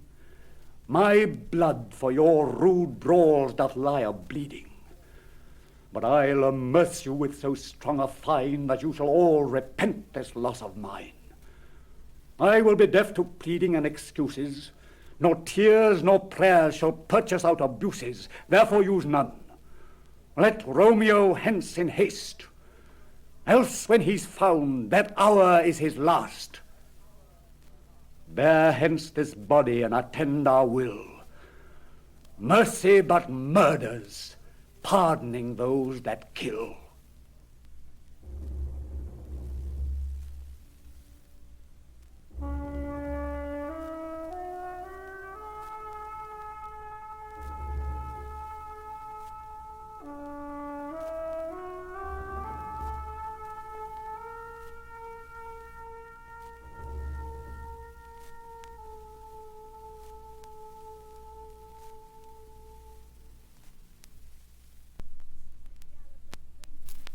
Gallop apace, you fiery-footed steeds, towards Phoebus' lodging. Such a wagoner's phaeton would whip you to the west and bring in cloudy night immediately.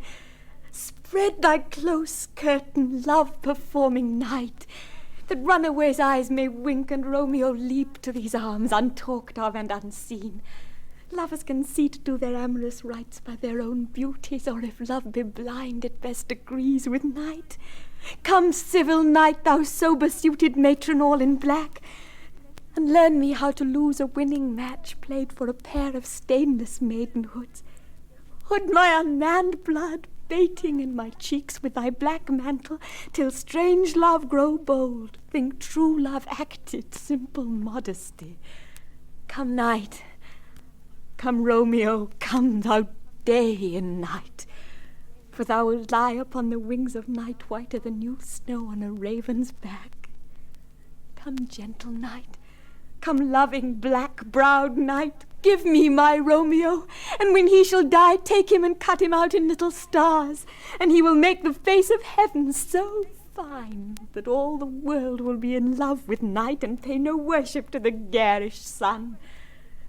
Oh, I have bought the mansion of a love, but not possessed it, and though I am sold, not yet enjoyed. So tedious is this day as is the night before some festival to an impatient child that hath new robes, but may not wear them. Oh, here comes my nurse, and she brings news, and every tongue that speaks but Romeo's name speaks heavenly eloquence. Now, nurse, what news? What hast thou there? The cords that Romeo bid thee fetch. The cord. And me what news? Why dost thou wring thy hands? Oh, well, the day is dead, he's dead, he's dead. We're undone, lady, we are undone. Alack, the day is gone, he's killed, he's dead. Can heaven be so envious? Romeo can, though heaven cannot. Oh, Romeo, Romeo, whoever would have thought it, Romeo? What devil art thou that dost torment me thus? This torture should be roared in dismal hell. Hath Romeo slain himself? Say thou but I, and that fair foul eye shall poison more than the death-darting eye of cockatrice. I am not I, if there be such an eye, or those eyes shut that make the answer I. If he be slain, say I, or if not, no. Brief sounds determine of my weal or woe. I saw the wound. I saw it with mine eyes. God save the mark here on his manly breast. A piteous cause, a bloody, piteous cause. Pale, pale as ashes, all bedaubed in blood, all in gold blood. I swoonded at the sight. Oh, break my heart. Poor bankrupt, break at once. To prison eyes ne'er look on liberty. Vile earth to earth resign, end motion here, and thou and Romeo press one heavy bier. Oh, Tybalt, Tybalt, the best friend I had. Oh, courteous Tybalt, honest gentleman, that ever I should live to see thee dead. What storm is this that blows so contrary? Is Romeo slaughtered and is Tybalt dead?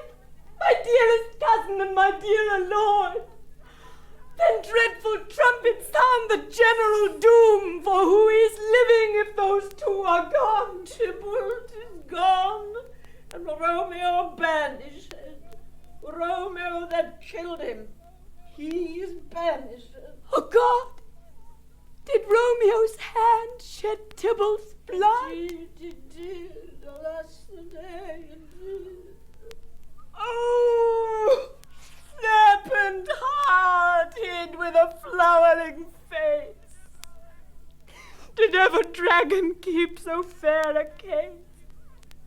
Beautiful tyrant, fiend angelical, thou feathered raven, wolfish ravening lamb, despised substance of divinest show, just opposite to what thou justly seemst, a damned saint, an honorable villain.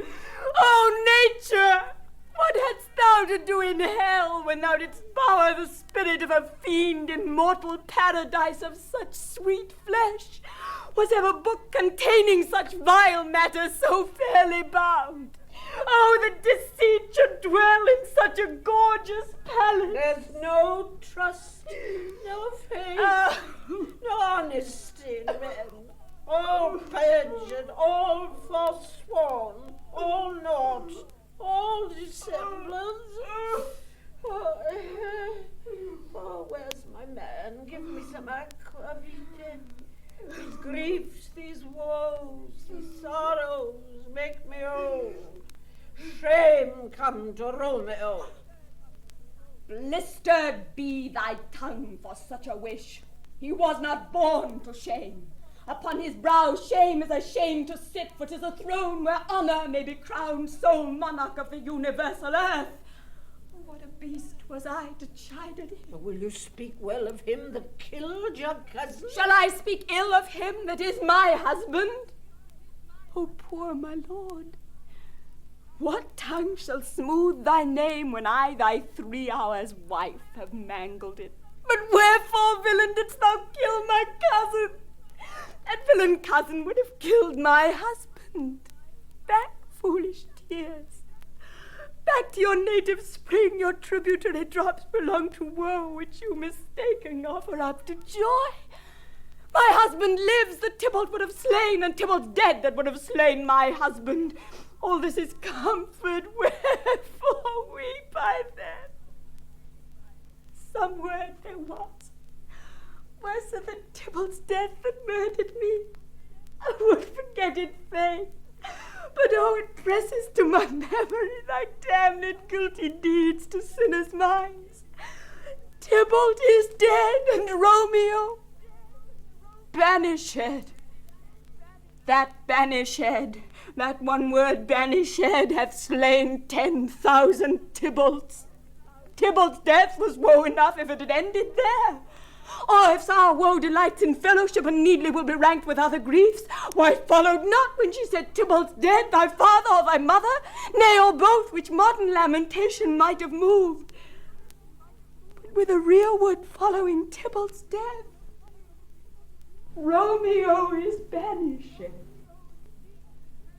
To speak that word is father, mother, Tybalt, Romeo, Juliet, all slain, all dead.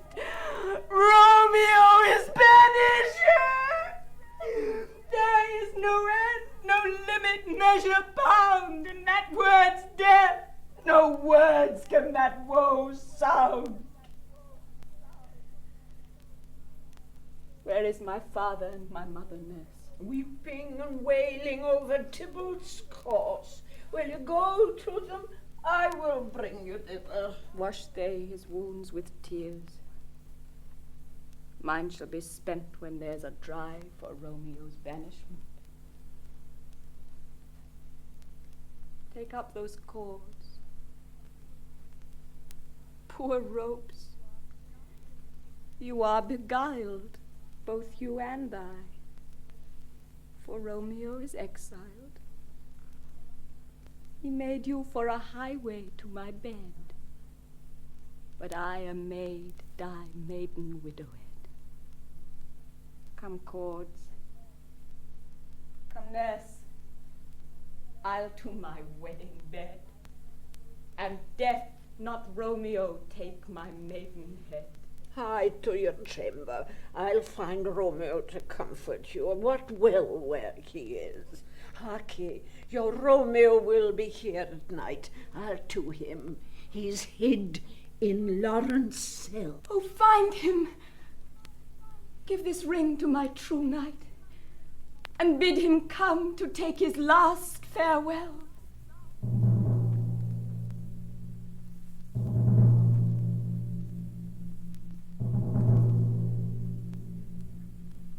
Romeo, come forth. Come forth, thou fearful man. Affliction is enamoured of thy parts, and thou art wedded to calamity. Father, what news? What is the prince's doom? What sorrow craves acquaintance at my hand that I yet know not? Too familiar is my dear son with such sour company. I bring thee tidings of the prince's doom. What less than doomsday is the prince's doom? A gentler judgment vanished from his lips. Not body's death, but body's banishment. Oh. Banishment? Be merciful, say death. For exile hath more terror in his look, much more than death. Do not say banishment. Hence from Verona art thou banished. Be patient, for the world is broad and wide. There is no world without Verona walls, but purgatory, torture, hell itself. Hence banished is banished from the world, and world's exile is death. Then banished is death, mistermed, calling death banished. Thou cutt'st my head off with a golden axe, and smilest upon the stroke that murders me. O deadly sin, O rude unthankfulness! Thy fault our law calls death, but the kind prince, taking thy part, hath rushed aside the law, and turned that black word death to banishment. This is dear mercy, and thou seest it not. 'Tis torture and not mercy.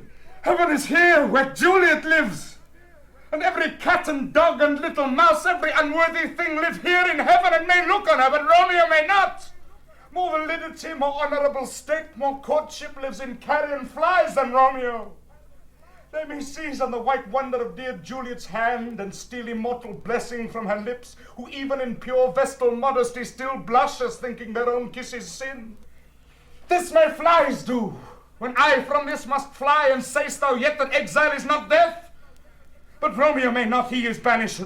Flies may do this, but I from this must fly. They are free men, but I am banished.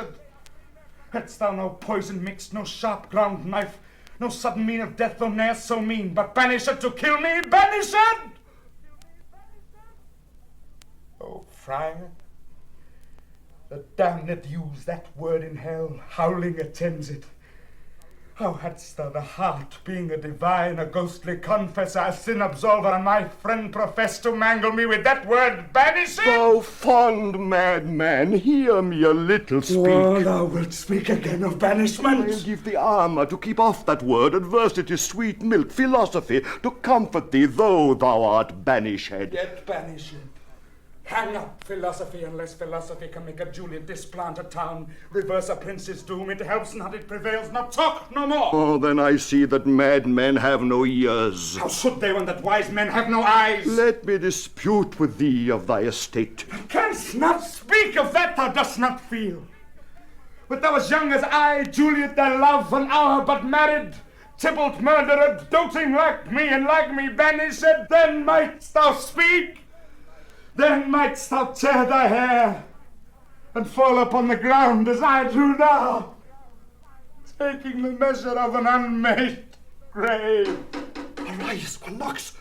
Good Romeo, hide thyself. Not I, unless the breath of heart-sick groans, mist-like, enfold me from the search of eyes.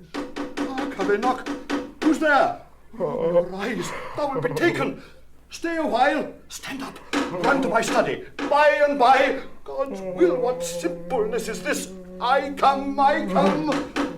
Who not so hard. Whence come you? What's your will? Let me come in, and you shall know my errand. I come from Lady Juliet. Welcome, then. Oh, holy friar. Oh, tell me, holy friar, where is my lady's lord? Where's Romeo? There on the ground with his own tears made drunk. Oh, he's even in my mistress' case. Just in her case. Oh, for sympathy, piteous predicament. Even so lies she. Blubbering and weeping, weeping and blubbering. Stand up, stand up, stand, and you be a man. For Juliet's sake, for her sake, rise and stand. Why should you fall into so deep an oh? Nurse. Arthur, Arthur, death's the end of all. Speak'st thou of Juliet? How is it with her? Doth she not think me an old murderer? Now I have stained the childhood of our joy with blood removed but little from her own. Where is she, and how doth she, and what says my concealed lady to her cancelled love? Oh, she says nothing, sir, but weeps and weeps, and now falls on her bed, and then starts up and Tybalt calls, and then on Romeo cries, and then down falls again. As if that name shot from the deadly level of a gun did murder her, as that name's cursed hand murdered her kinsman. Oh, tell me, friar, tell me, in what vile part of this anatomy doth my name lodge? Tell me that I may sack the hateful mansion! Hold thy desperate hand! Art thou a man? Thy form cries out thou art. Thy tears are womanish. Thy wild acts denote the unreasonable fury of a beast. Unseemly woman in a seeming man, an ill-beseeming beast in seeming both. Thou hast amazed me. By my holy order, I thought thy disposition better tempered. Hast thou slain Tybalt? Wilt thou slay thyself, and slay thy lady that in thy life lives, by doing damned hate upon thyself? Why railst thou on thy birth, the heaven and earth, since birth and heaven and earth all three do meet in thee at once, which thou at once wouldst lose? Fie! Fie, thou shamest thy shape, thy love, thy wit, which like a usurer bounced in all, and usest none in that true use indeed, which should bedeck thy shape, thy love, thy wit. Thy noble shape is but a form of wax digressing from the valour of a man. Thy dear love sworn, but hollow perjury, killing that love which thou hast vowed to cherish. Thy wit, that ornament to shape and love, misshapen in the conduct of them both, like powder in a skilless soldier's flask, is set afire by thine own ignorance, and thou dismembered with thine own defence. What roused thee, man? Thy Juliet is alive, for whose dear sake thou wast but lately dead. There art thou happy. Tybalt would kill thee, but thou slewest Tybalt. There art thou happy. The law that threatened death becomes thy friend, and turns it to exile. There art thou happy. A pack of blessings light upon thy back. Happiness courts thee in her best array, but like a misbehaved and sullen wench, thou puttest up thy fortune and thy love. Take heed. Take heed, for such die miserable. Go, get thee to thy love, as was decreed. Ascend her chamber, hence and comfort her. But look thou stay not till the watch be set, for then thou canst not pass to Mantua, where thou shalt live till we can find a time to blaze your marriage, reconcile your friends, beg pardon of the prince, and call thee back with 20,000 times more joy than thou wentst forth in lamentation. Go before, nurse, commend me to thy lady, and bid her hasten all the house to bed, which heavy sorrow makes them apt unto. Romeo is coming. Oh, Lord, I could have stayed here all the night to hear good counsel. Oh, what learning is. My lord, I'll tell my lady you will come. Do so, and bid my sweet prepare to chide. Here, sir, a ring she bid me give you, sir. Hie you, make haste, for it grows very late. How well my comfort is revived by this. Go hence. Good night, and here stands all your state. either be gone before the watch be set, or by the break of day disguised from hence. Sojourn in Mantua. I'll find out your man, and he shall signify from time to time every good hap to you that chances here. Give me thy hand. 'Tis late. Farewell. Good night. But that a joy past joy calls out on me, it were a grief so brief to part with thee. Farewell.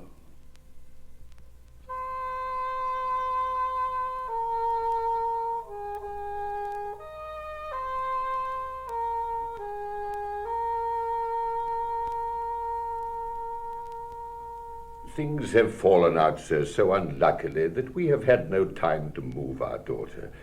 Look you, she loved her kinsman Tybalt dearly, and so did I. Well, we were born to die. 'Tis very late, she'll not come down tonight. I promise you, but for your company, I would have been in bed an hour ago. These times of woe afford no times to woo. Madam, good night. Commend me to your daughter. I will, and know her mind early tomorrow. Tonight she's mewed up to her heaviness. Sir Paris, I will make a desperate tender of my child's love. I think she will be ruled in all respects by me. Nay, more, I doubt it not.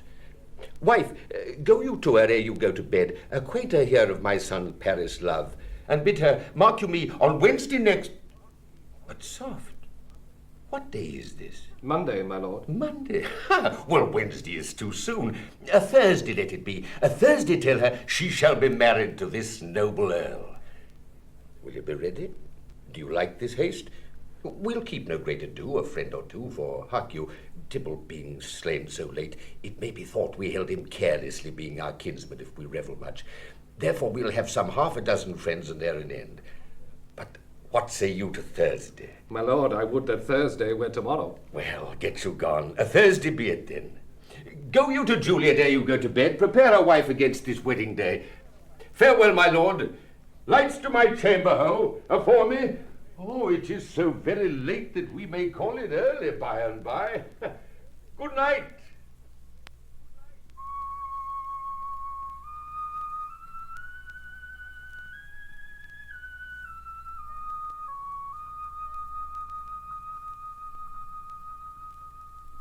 Wilt thou be gone? It is not yet near day. It was the nightingale and not the lark that pierced the fearful hollow of thine ear. Nightly she sings on yond pomegranate tree. Believe me, love, it was the nightingale. It was the lark, the herald of the morn, no nightingale. Look, love, what envious streaks do lace the severing clouds in yonder east. Night's candles are burnt out, and jocund day stands tiptoe on the misty mountain tops. I must be gone and live, or stay and die. Yond light is not daylight. I know it, I. It is some meteor that the sun exhales to be to thee this night a torch-bearer and light thee on thy way to Mantua. Therefore stay yet. Thou needst not to be gone. Let me be ta'en, let me be put to death. I am content, so thou wilt have it so. I'll say yon grey is not the morning's eye, it is but the pale reflex of Cynthia's brow. No, that is not the lark whose notes do beat the vaulty heaven so high above our heads. I have more care to stay than will to go. Calm death and welcome Juliet wills it so. How is't, my soul? Let's talk. It is not day. It is. It is. Hie hence. Be gone. Away.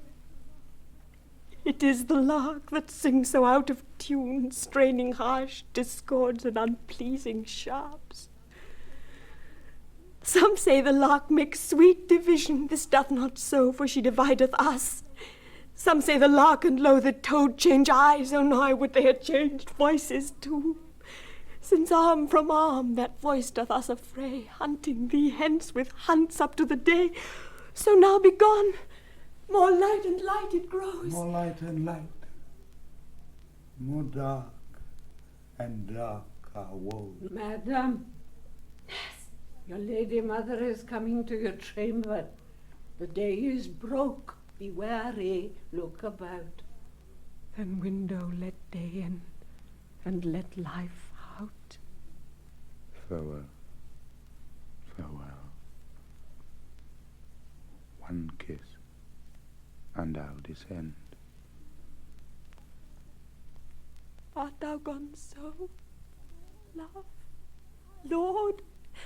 I, husband, friend, I must hear from thee every day in the hour, for in a minute there are many days. Oh, by this count I shall be much in years ere I again behold my Romeo. Farewell. I will omit no opportunity that may convey my greetings, love, to thee. Oh, thinkst thou we shall ever meet again? I doubt it not, and all these woes shall serve for sweet discourses in our times to come. Oh, God, I have an ill-divining soul. Methinks I see thee now thou art below as one dead in the bottom of a tomb. Either my eyesight fails, or thou look'st pale. And trust me, love, in my eyes, so do you. Dry sorrow drinks our blood. Adieu. Adieu. Oh, fortune, fortune. All men call thee fickle. If thou art fickle, what dost thou with him that is renowned for faith? Be fickle, fortune, for then I hope thou wilt not keep him long, but send him back. Oh, daughter, are you up? Who is that calls? It is my lady mother. Is she not down so late or up so early? What unaccustomed cause procures her hither? Why, how now, Juliet? Madam, I am not well. Evermore weeping for your cousin's death. What, wilt thou wash him from his grave with tears? And if thou couldst not make him live. Therefore have done. Some grief shows much of love, but much of grief shows still some want of wit. Yet let me weep for such a feeling loss. So shall you feel the loss, but not the friend which you weep for. Feeling so the loss, I cannot choose but ever weep the friend. Well, girl, thou weepst not so much for his death as that the villain lives which slaughtered him. What villain, madam? That same villain, Romeo. Villain and he be many miles asunder. God pardon him, I do with all my heart, and yet no man like he doth grieve my heart. That is because the traitor murderer lives. I, madam, from the reach of these my hands, would none but I might venge my cousin's death. We will have vengeance for it, fear thou not. Then weep no more. I'll send to one in Mantua where that same banished runagate doth live, shall give him such an unaccustomed dram that he shall soon keep Tybalt company. And then I hope thou wilt be satisfied. Indeed, I never shall be satisfied with Romeo till I behold him.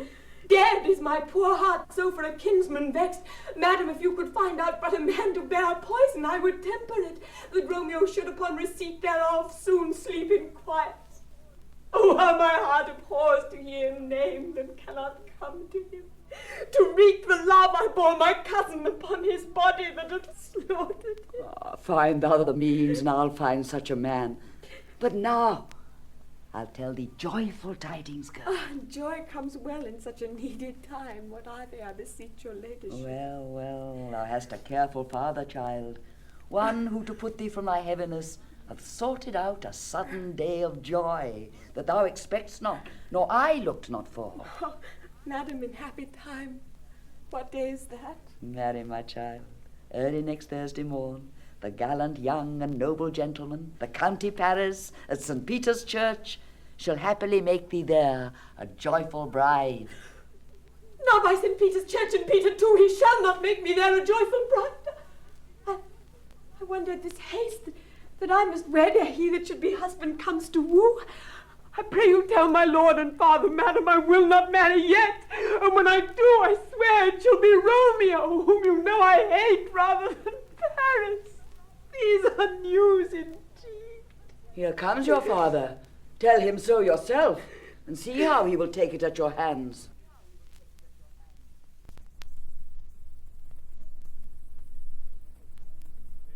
When the sun sets, the earth doth drizzle dew. But for the sunset of my brother's sun, it rains downright. And now, a conduit girl, what, still in tears, evermore showering? In one little body thou counterfeit'st a bark, a sea, a wind. For still thy eyes, which I may call the sea, do ebb and flow with tears. The bark thy body is, sailing in this salt flood. The winds thy sighs, who raging with thy tears, and they with them, without a sudden calm, will overset thy tempest-tossed body. How now, wife? Have you delivered to her our decree? Aye, sir, but she will none, she gives you thanks. I would the fool were married to her grave. Soft, take me with you, wife. How? She will none? Doth she not give us thanks? Is she not proud? Does she not count her blessed, unworthy as she is, that we have wrought so worthy a gentleman to be her bridegroom? Not proud you have, but thankful that you have. Proud can I never be of what I hate, but thankful even for hate which is meant love. And now, how now, chop logic, what is this? Proud, and I thank you not, and yet not proud, Mistress Minion, you? Thank me no thankings, nor proud me no prouds, but fettle your fine joints against Thursday next, to go with Paris to St. Peter's Church, or I will drag thee on a hurdle there. Out, you green sickness carrion, out, you baggage, you tallow face. Fie, what, are you mad? Good father, I beseech you on my knees, hear me with patience, but to speak a word. Hang thee, young baggage, disobedient wretch. I tell thee what, get thee to church a Thursday, or never after look me in the face. Speak not, reply not, do not answer me. My fingers itch, wife. We scarce thought us blessed that God had lent us but this only child. But now I see this one is one too much, and that we have a curse in having her. Out on her, Hill! God in heaven bless her, you're to blame, my lord, to rate her so. And why, my lady wisdom, hold your tongue. Good Prudence, smatter with your gossips. I speak no treason. Oh, good ye goddamn! May I one speak? Peace, you mumbling fool. At your gravity or a gossip's bowl, for here we need it not. Oh, you are too hot. God's bread, it makes me mad. Day, night, hour, tide, time, work, play, alone in company. Still my care hath been to have her matched, and having now provided a gentleman of noble parentage, of fair domains, youthful and nobly trained, stuffed, as they say, with honourable parts, proportioned as one's thought would wish a man, and then to have a wretched, puling fool, a whining mammet, in her fortune's tender to answer, I'll not wed. I cannot love. I am too young. I pray you pardon me. But an you will not wed, I'll pardon you. Raise where you will, you shall not house with me. Look to it, think on't. I do not use to jest. Thursday is near, lay hand on heart, advise. An you be mine, I'll give you to my friend. And you be not, hang, beg, starve, die in the streets. For by my soul I'll ne'er acknowledge thee, nor what is mine shall never do thee good. Trust to it, bethink you, I'll not be forsworn. Is there no pity sitting in the clouds that sees into the bottom of my grief? Oh, sweet my mother, cast me not away. Delay this marriage for a month, a week. Or if you do not make the bridal bed in that dim monument where Tybalt lies. Talk not to me, for I'll not speak a word. Do as thou wilt, for I have done with thee. Oh, God! Oh, nurse! How shall this be prevented? My husband is on earth, my faith in heaven. How shall that faith return again to earth unless that husband sended me from heaven by leaving earth? Comfort me. Counsel me. Alack, alack, that heaven should practice stratagems upon so soft a subject as myself. What sayest thou? Hast thou not a word of joy? Some comfort, nurse. Faith, here it is. Romeo is banished, and all the world to nothing that he dares ne'er come back to challenge you. Or if he do, it needs must be by stealth. Then, since the case so stands as now it doth, I think it best you married with the county. Oh, he's a lovely gentleman. Romeo's a dish-clout to him. An eagle, madam, hath not so green, so quick, so fair an eye as Paris hath. Beshrew me very heart, I think you are happy in this second match, for it excels your first. Or if it did not, your first is dead. Or 'twere as good he were as living here, and you no use of him. Speakest thou from thy heart? And from my soul too, else beshrew them both. Amen. What? Well, thou hast comforted me marvellous much. Go in, and tell my lady I am gone, having displeased my father, to Lawrence' cell, to make confession and to be absolved. Marry, I will, and this is wisely done. Ancient damnation! O most wicked fiend!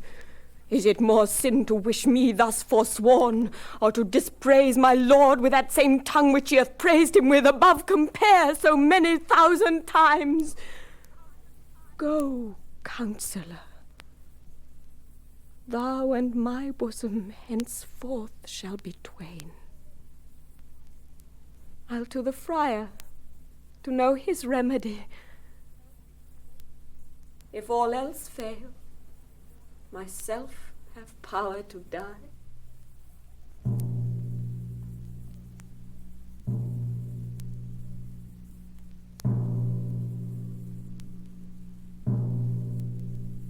On Thursday, sir. The time is very short. My father Capulet would have it so, and I am nothing slow to slack his haste. You say you do not know the lady's mind? Uneven is the course, I like it not. Immoderately she weeps for Tybalt's death, and therefore have I little talked of love, for Venus smiles not in a house of tears. Now, sir, her father counts it dangerous that she do give her sorrow so much sway, and in his wisdom hastes our marriage, to stop the inundation of her tears, which too much minded by herself alone, may be put from her by society. Now do you know the reason of this haste? I would I knew not why it should be slowed. Look, sir, here comes the lady toward my cell. Happily well met, my lady and my wife. That may be, sir, when I may be a wife. That may be, must be, love, on Thursday next. What must be, shall be. That's a certain text. Come you to make confession to this father? To answer that, I should confess to you. Do not deny to him that you love me. I will confess to you that I love him. So will ye, I am sure, that you love me. If I do so, it will be of more price being spoke behind your back than to your face. Poor soul.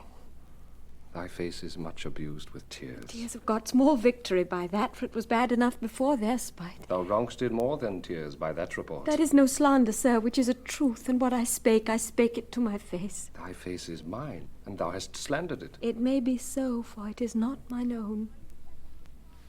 Are you at leisure, Holy Father, now, or shall I come to you at evening mass? My leisure serves me, pensive daughter, now. My lord, we must entreat the time alone. God shield I should disturb devotion. Juliet, on Thursday early will I rouse ye. Till then adieu, and keep this holy kiss. Oh, shut the door, and when thou hast done so, come weep with me, past hope, past cure, past help. Oh, Juliet, I already know thy grief. It strains me past the compass of my wits. I hear thou must, and nothing may prorogue it, on Thursday next be married to this county. Tell me not, friar, that thou hearest of this, unless thou tell me how I may prevent it. If in thy wisdom thou canst give no help, do thou but call my resolution wise, and with this knife I'll help it presently. God joined my heart and Romeo's, thou our hands. And ere this hand by thee to Romeo sealed shall be the label to another deed, or my true heart with treacherous revolt turn to another, this shall slay them both. Therefore, out of thy long experience time, give me some present counsel. Or behold, twixt my extremes and me this bloody knife shall play the umpire, arbitrating that which the commission of thy years and art could to no issue of true honor bring. Be not so long to speak. I long to die, if what thou speak not of remedy. Hold, daughter. I do spy a kind of hope which craves is as desperate an execution as that is desperate which we would prevent, if, rather than to marry County Paris, thou hast the strength of will to slay thyself, then it is likely thou wilt undertake a thing like death, to chide away this shame that copest with death himself to escape from it.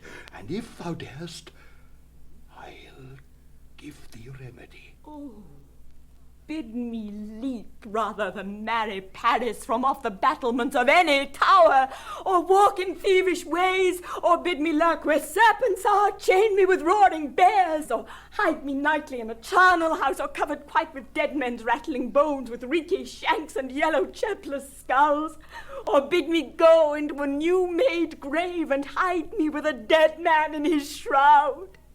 Things that to hear them told have made me tremble, and I will do it without fear or doubt to live an unstained wife to my sweet love. Hold then. Go home. Be merry. Give consent to marry Paris. Wednesday is tomorrow. Tomorrow night look that thou lie alone. Let not the nurse lie with thee in thy chamber.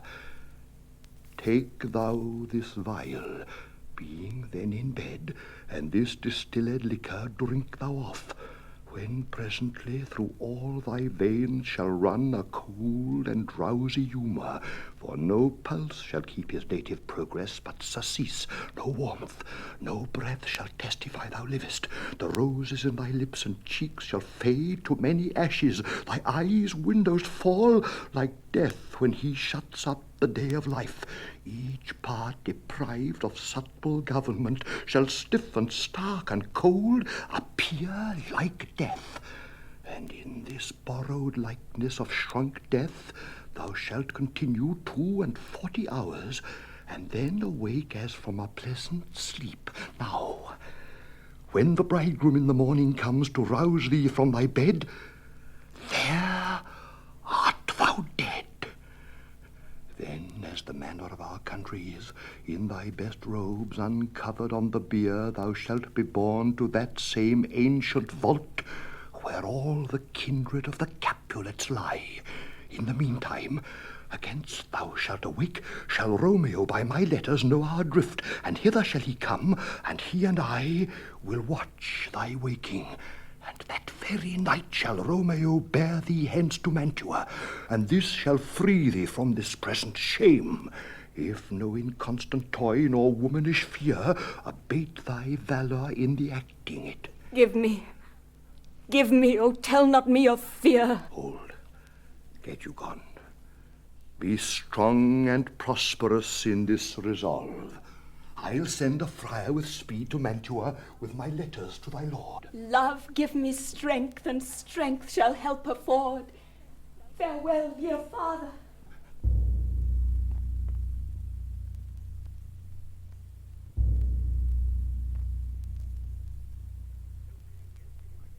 So many guest inviters here are writ. Sirrah, go hire me 20 cunning cooks. You shall have none ill, sir, for I'll try if they can lick their fingers. How canst thou try them so? Marry, sir, 'tis an ill cook that cannot lick his own fingers. Therefore he that cannot lick his fingers goes not with me. Ah, go be gone. We shall be much unfurnished for this time.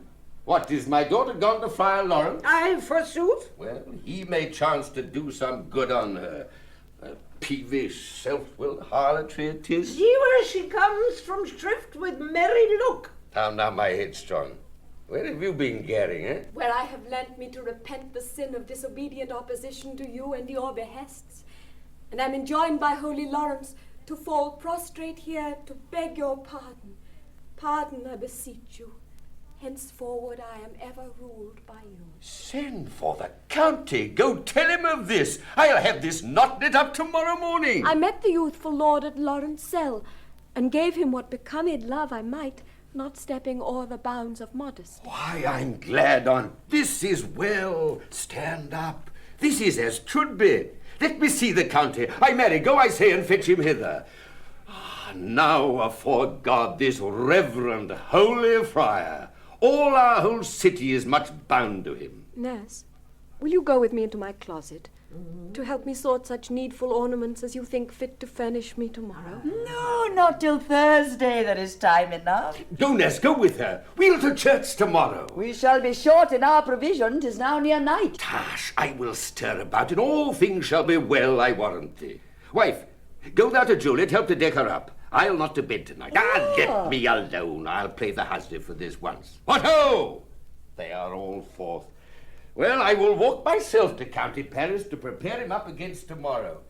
Ah, my heart is wondrous light, since this same wayward girl is so reclaimed.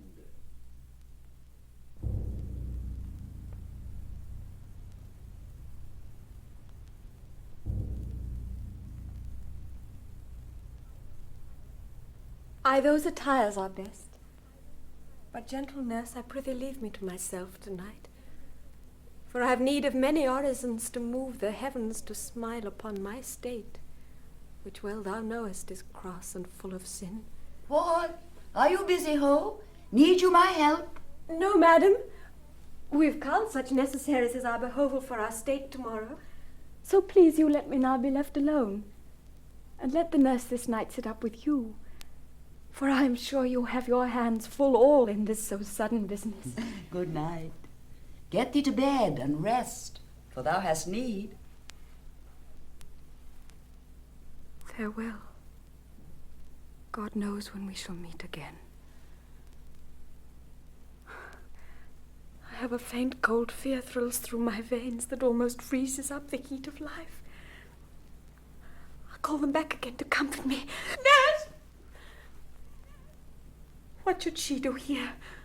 My dismal scene I needs must act alone. Come, Vile. What if this mixture do not work at all? Shall I be married then tomorrow morning? No, no, this shall forbid it. Lie thou there.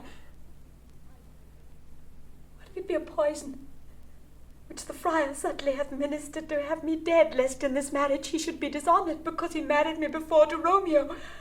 I fear it is. And yet methinks it should not, for he hath still been tried a holy man. However, when I'm laid into the tomb, I wake before the time that Romeo come to redeem me. There's a fearful point. Shall I not then be stifled in the vault to whose foul mouth no healthsome air breathes in, and there die strangled ere my Romeo comes?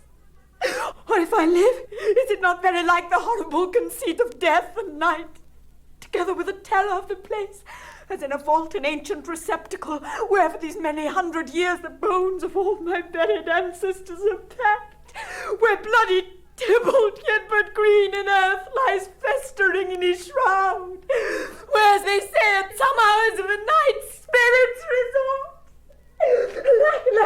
Is it not like that I, so early waking, what with loathsome smells and shrieks like mandrakes torn out of the earth, and living mortals hearing them run mad?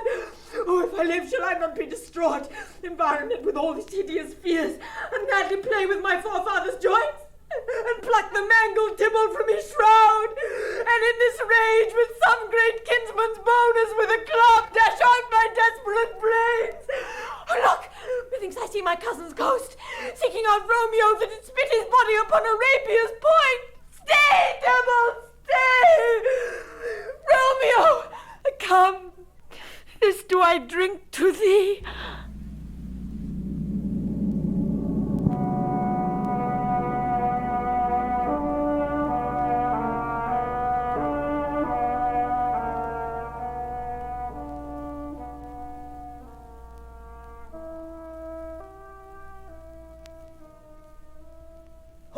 Take these keys and fetch more spices, nurse. They call for dates and quinces in the pastry. Come, stir, stir, stir. The second cock hath crowed. The curfew bell hath rung. 'Tis 3 o'clock. Look to the baked meats, good Angelica. Spare not for cost. Oh, you cut queen, go, get you to bed. Faith, you'll be sick tomorrow for this night's watching. No, not a whit what I have watched her now all night for lesser cause than there been sick. Aye, you've been a mouse hunt in your time, but I will watch you from such watchings now. A jealous hood, a jealous hood. Now, fellow, what is there? Things for the cook, sir, but I know not what. Well, make haste, dear. Fetch dry logs. Call Peter. He will show thee where they are. I have a head, sir, that will find out logs and never trouble Peter for the matter. Mass and well said, a merry horse. Thou shalt be long ahead. Good faith, 'tis day. The county will be here with music straight, for so he said it would. I hear him near. Nurse! Wife! What ho! What nurse, I say? Go waken Juliet. Go and trim her up. I'll go and chat with Paris. Aye, make haste, make haste. The bridegroom he is come already. Make haste, I say.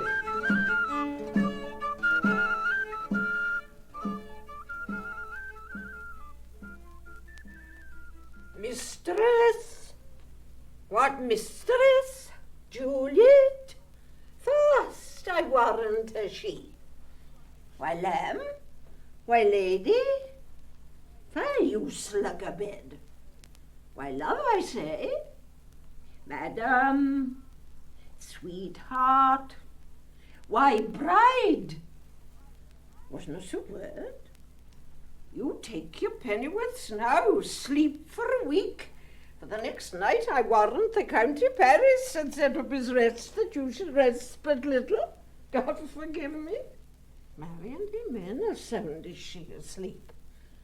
I needs must wake her. Madam, madam, madam, I let the county take you in your bed. He'll fright you up, i' faith. Will it not be? What?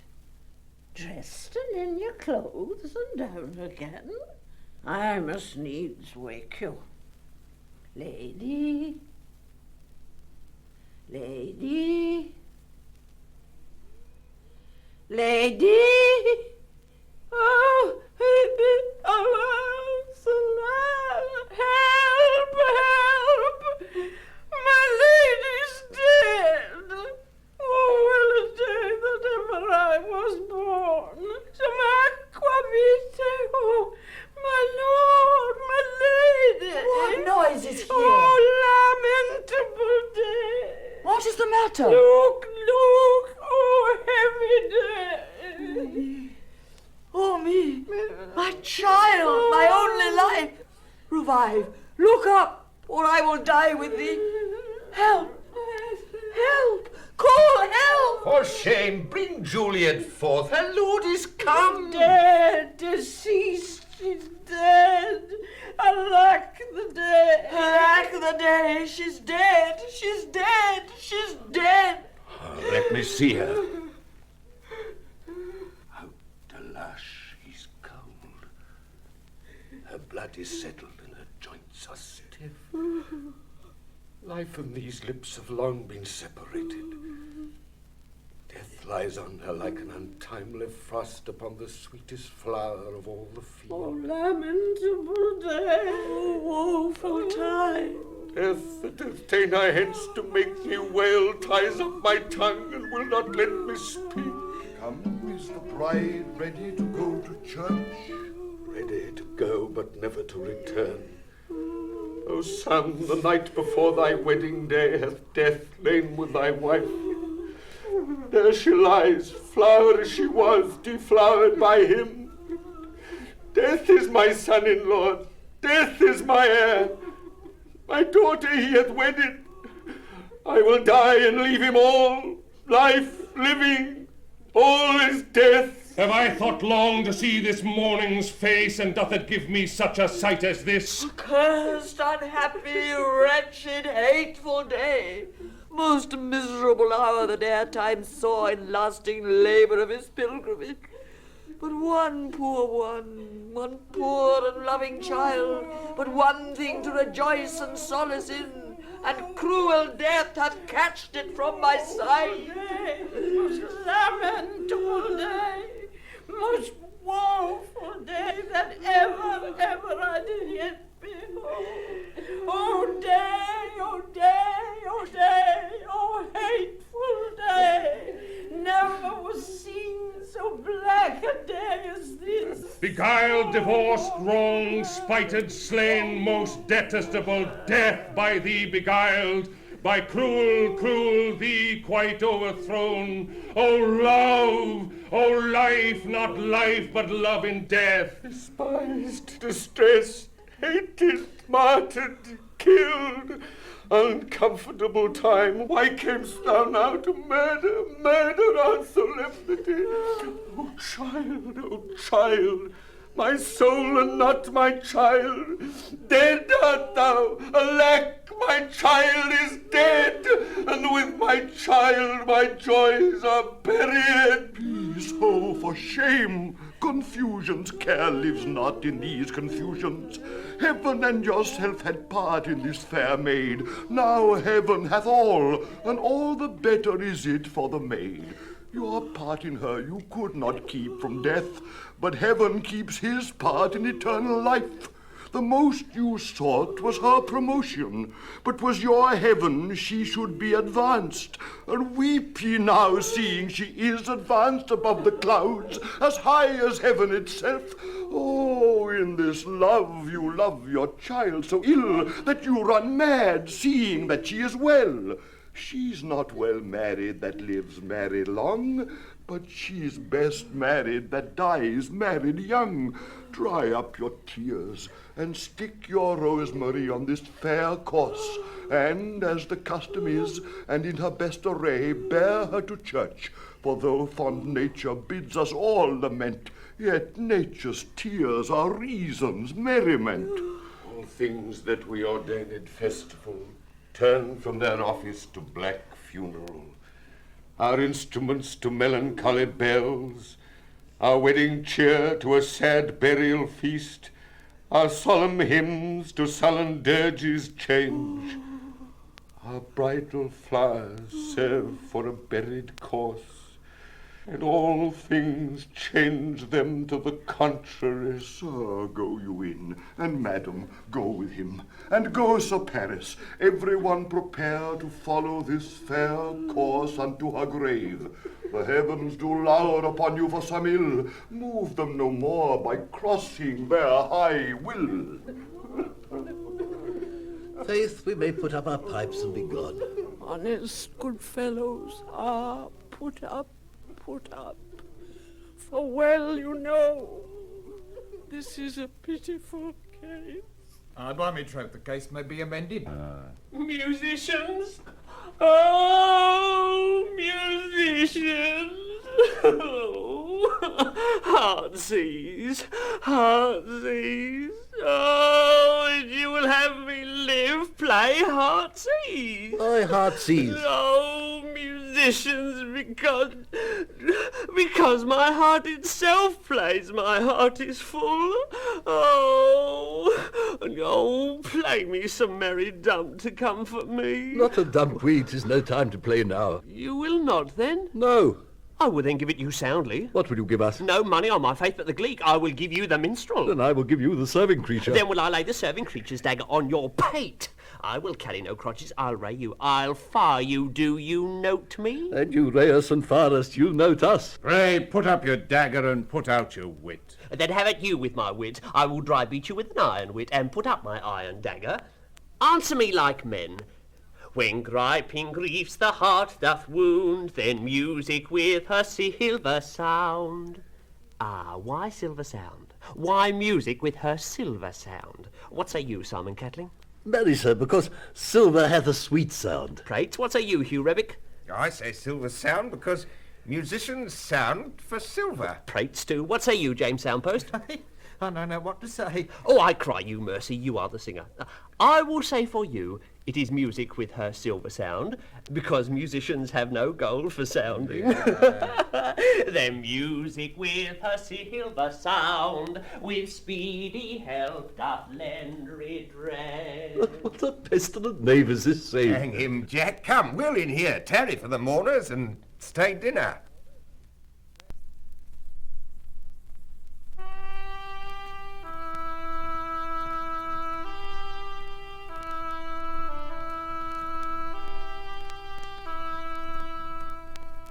If I may trust the flattering truth of sleep, my dreams presage some joyful news at hand. My bosom's lord sits lightly in his throne, and all this day an unaccustomed spirit lifts me above the ground with cheerful thoughts.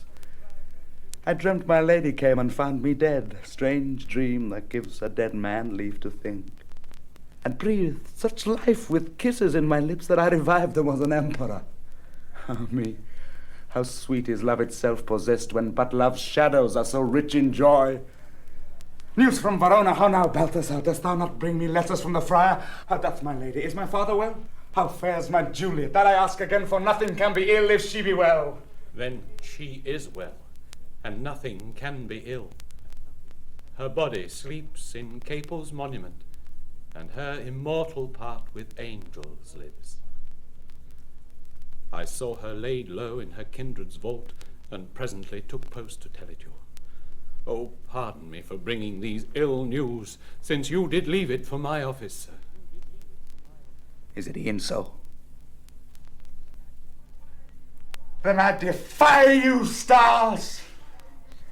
Thou knowest my lodging. Get me ink and paper and hire post horses. I will hence tonight. I do beseech you, sir, have patience. Your looks are pale and wild, and do import some misadventure. Just thou art deceived. Leave me and do the thing I bid thee do. Hast thou no letters to me from the friar? No, my good lord. No matter, get thee gone, and hire those horses. I'll be with thee straight.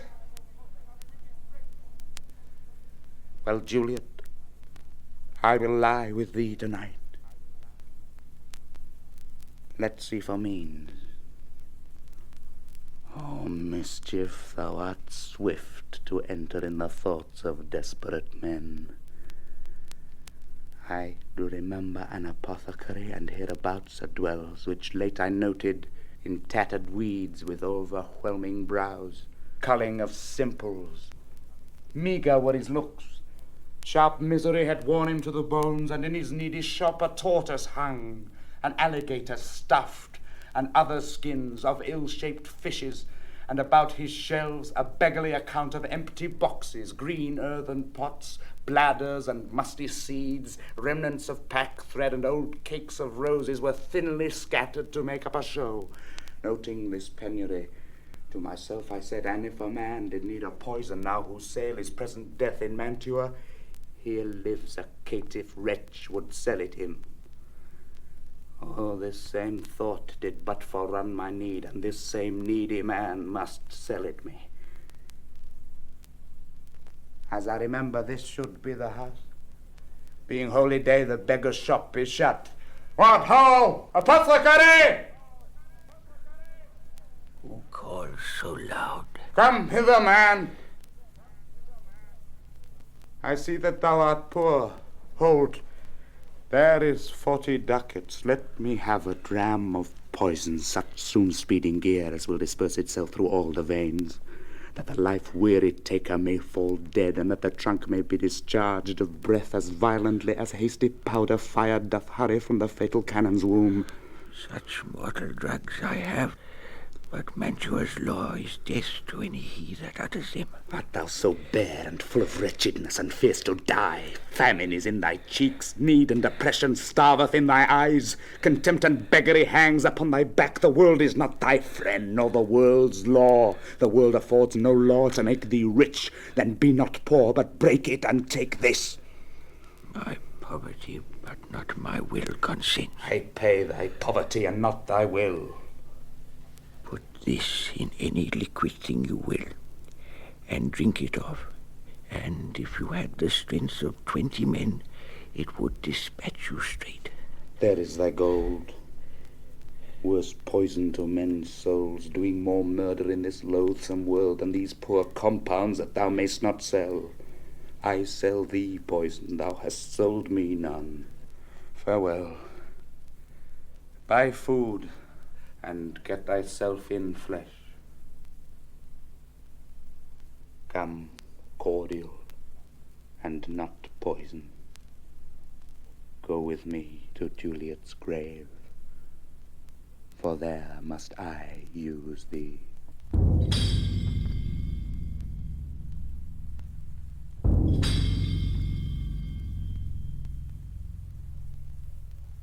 A holy Franciscan friar? Brother, ho! The same should be the voice of Friar John. Welcome from Mantua. What says Romeo? Or if his mind be writ, give me his letter. Going to find a barefoot brother out, one of our order, to associate me here in this city visiting the sick, and finding him, the searchers of the town, suspecting that we both were in a house where the infectious pestilence did reign, sealed up the doors and would not let us forth, so that my speed to Mantua there was stayed. Who bear my letter then to Romeo? I could not send it. Here it is again, nor get a messenger to bring it thee, so fearful were they of infection. Unhappy fortune! By my brotherhood, the letter was not nice, but full of charge, of dear import, and the neglecting it may do much danger. Friar John, go hence. Get me an iron crow and bring it straight unto my cell. Brother, I'll go and bring it thee. Now must I to the monument alone. Within this 3 hours will fair Juliet wake. She will beshrew me much that Romeo hath had no notice of these accidents. But I will write again to Mantua, and keep her at my cell till Romeo come. Poor living corse closed in a dead man's tomb.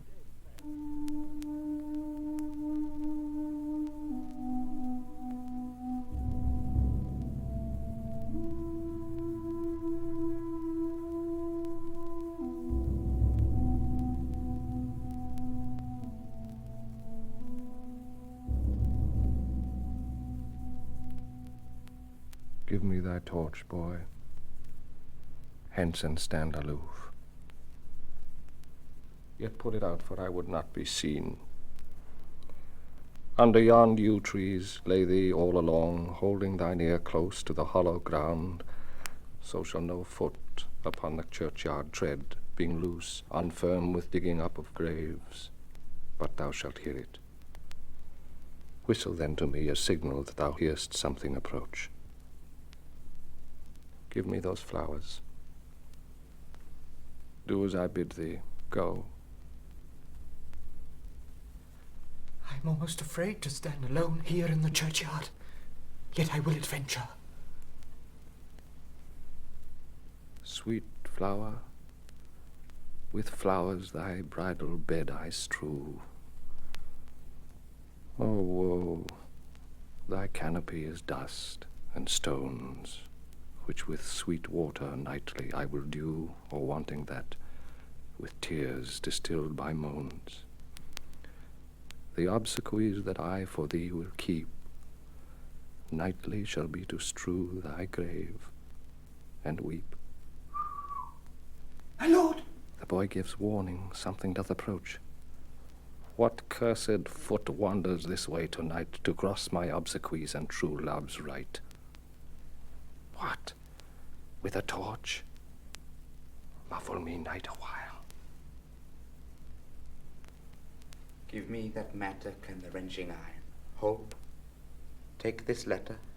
Early in the morning see thou deliver it to my lord and father. Give me the light. Upon thy life I charge thee, whate'er thou hearest or seest, stand all aloof, and do not interrupt me in my course. Why I descend into this bed of death is partly to behold my lady's face, but chiefly to take thence from her dead finger a precious ring, a ring that I must use in dear employment, therefore hence be gone. But if thou, jealous, dost return to prime what thy father shall intend to do, by heaven I will tear thee joint by joint, and strew this hungry churchyard with thy limbs. The time and my intents are savage, wild, more fierce and more inexorable far than empty tigers of the roaring sea. I will be gone, sir, and not trouble you. So shalt thou show me friendship. Take thou that. Live and be prosperous. And farewell, good fellow. For all this same, I'll hide me hereabout. His looks I fear, and his intents I doubt.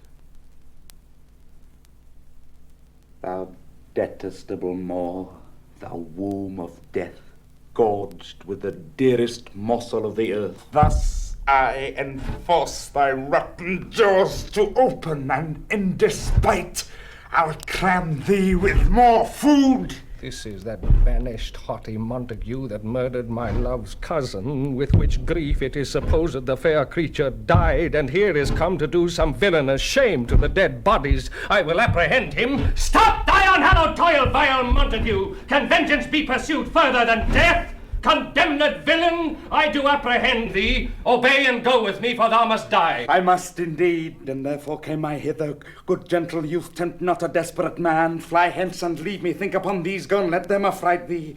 I beseech thee, youth, put not another sin upon my head by urging me to fury. Oh, begone! By heaven, I love thee better than myself, for I come hither armed against myself. Stay not, begone, live, and hereafter say a madman's mercy, bid thee run away. I do defy thy conjurations, and apprehend thee for a felon here. Wilt thou provoke me, then have at thee, boy! Oh, Lord, they fight. I will go call the watch. I am slain. If thou be merciful, open the tomb. Lay me with Juliet. In faith I will.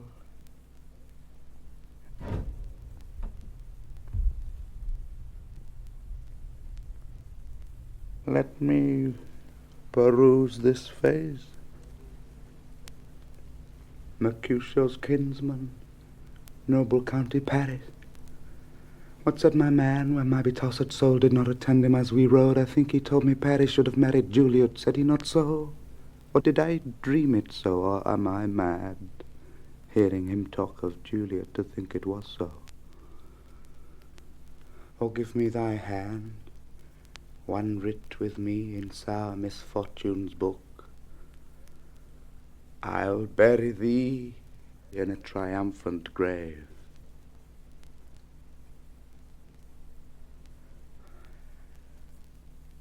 A grave? Oh no. A lantern slaughtered youth. For here lies Juliet, and her beauty makes this vault a feasting presence full of light. Death, lie thou there by a dead man interred.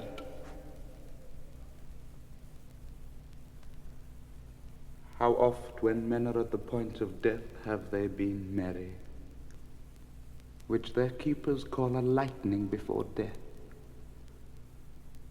Oh, how may I call this a lightning?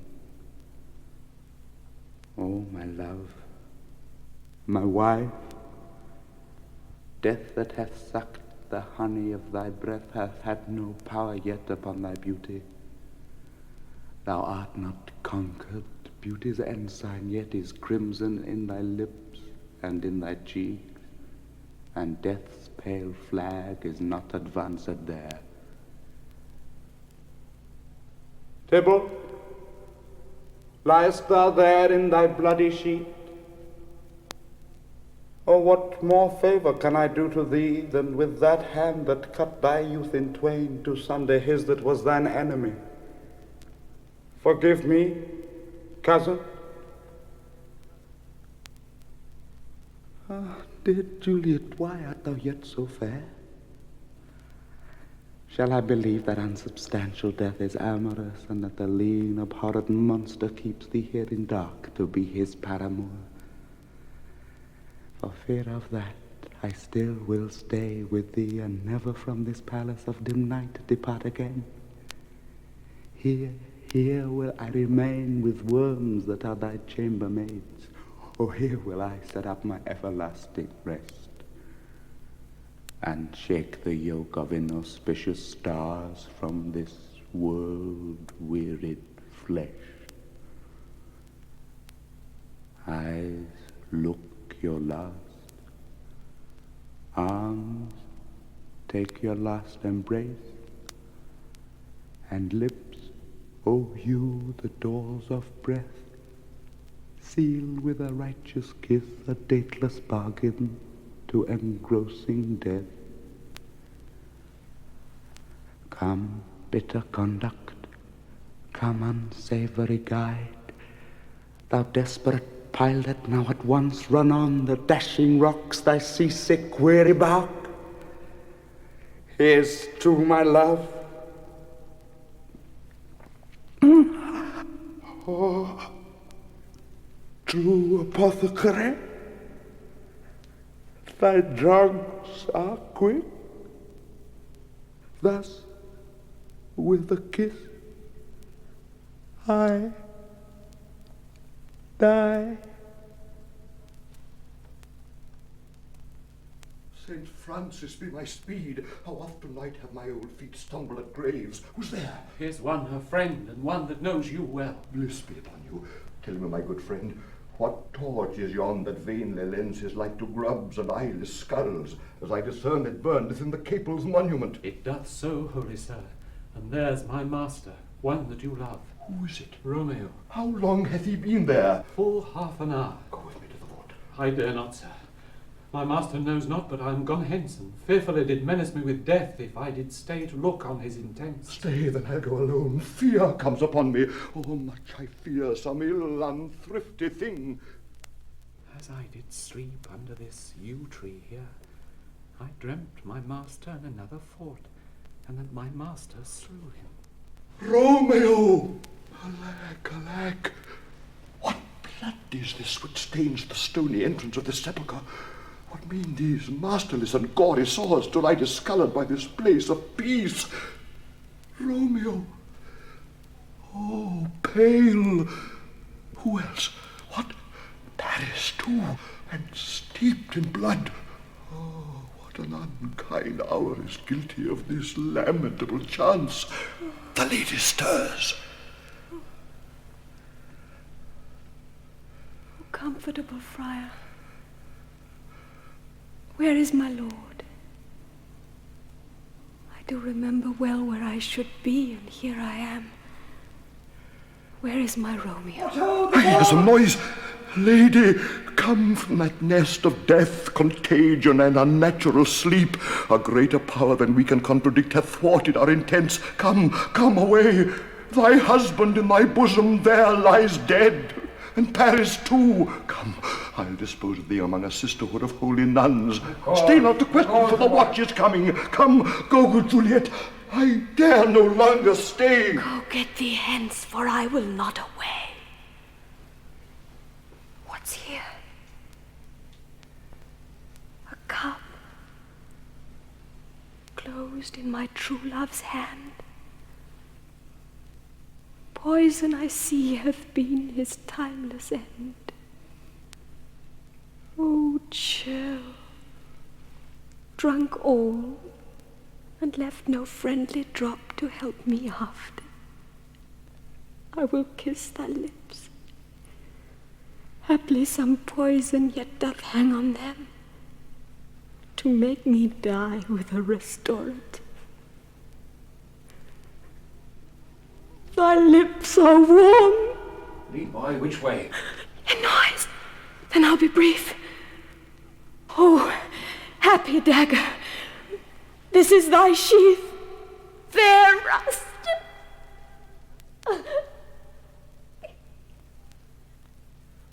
And let me die.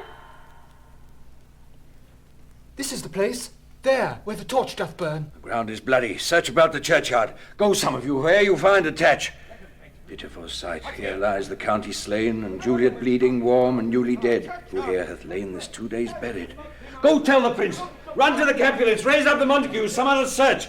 We see the ground whereon these woes do lie, but the true ground of all these piteous woes we cannot without circumstance descry. Here's Romeo's man. We found him in the churchyard. Hold him in safety till the prince come hither. Here is a friar that trembles, sighs, and weeps. We took this mattock and this spade from him as he was coming from this churchyard side. Great suspicion, stay the friar too. What misadventure is so early up that calls our person from our morning rest? What should it be that they so shrink abroad? The people in the street cry Romeo, some Juliet, and some Paris, and all run with open outcry toward our monument.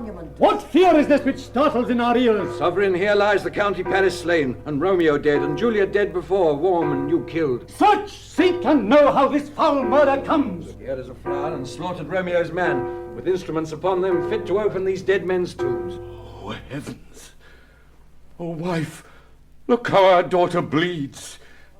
This dagger hath misstain, for lo, his house is empty on the back of Montague, and it missheathed in my daughter's bosom. Oh me, this sight of death is as a bell that warns my old age to a sepulchre. Come, Montague, for thou art early up to see thy son and heir more early down.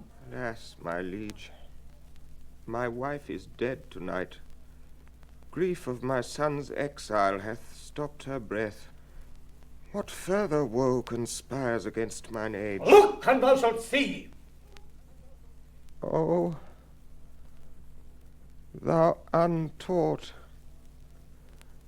what manners is in this, to press before thy father to a grave? Seal up the mouth of outrage for a while, till we can clear these ambiguities, and know their spring, their head, their true descent.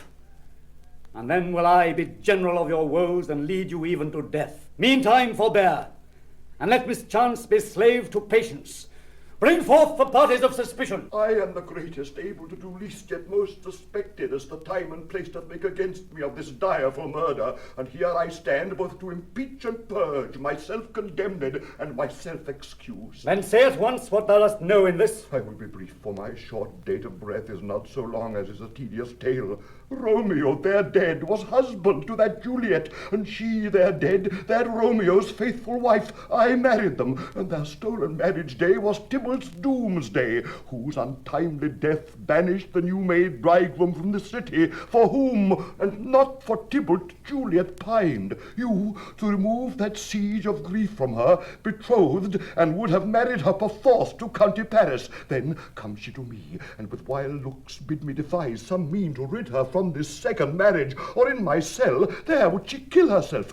Then gave I her, so tutored by my art, a sleeping potion, which so took effect as I intended, for it wrought on her the form of death. Meantime I writ to Romeo that he should hither come, as this dire night, to help to take her from her borrowed grave, being the time the potion's force should cease.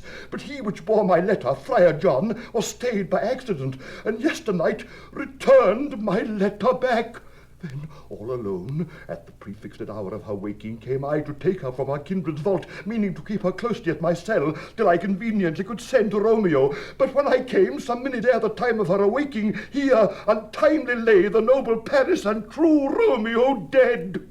She wakes, and I entreated her come forth and bear this work of heaven with patience. But then a noise did scare me from the tomb, and she, too desperate, would not go with me, but as it seems, did violence on herself.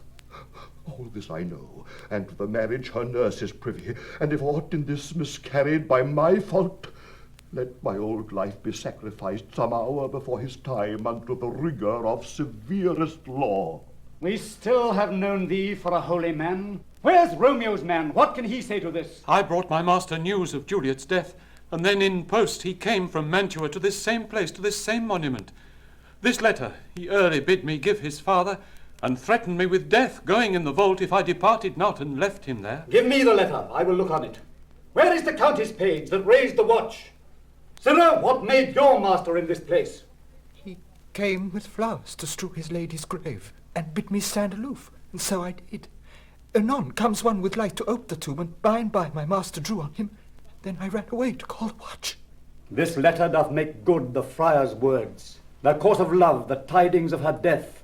And here he writes that he did buy a poison of a poor apothecary, and therewithal came to this vault to die and lie with Juliet. Where be these enemies? Capulet, Montague, see what a scourge is laid upon your hate, that heaven finds means to kill your joys with love. And I, for winking at your discords too, have lost a brace of kinsmen. All are punished. O brother Montague, give me thy hand. This is my daughter's jointure, for no more can I demand. But I can give thee more, for I will raise her statue in pure gold, that whiles Verona by that name is known, there shall no figure at such rate be set as that of true and faithful Juliet. As rich shall Romeo's by his ladies lie, poor sacrifices of our enmity. A glooming peace this morning with it brings. The sun for sorrow will not show his head. Go hence to have more talk of these sad things. Some shall be pardoned, and some punished. For never was a story of more woe than this of Juliet and her Romeo.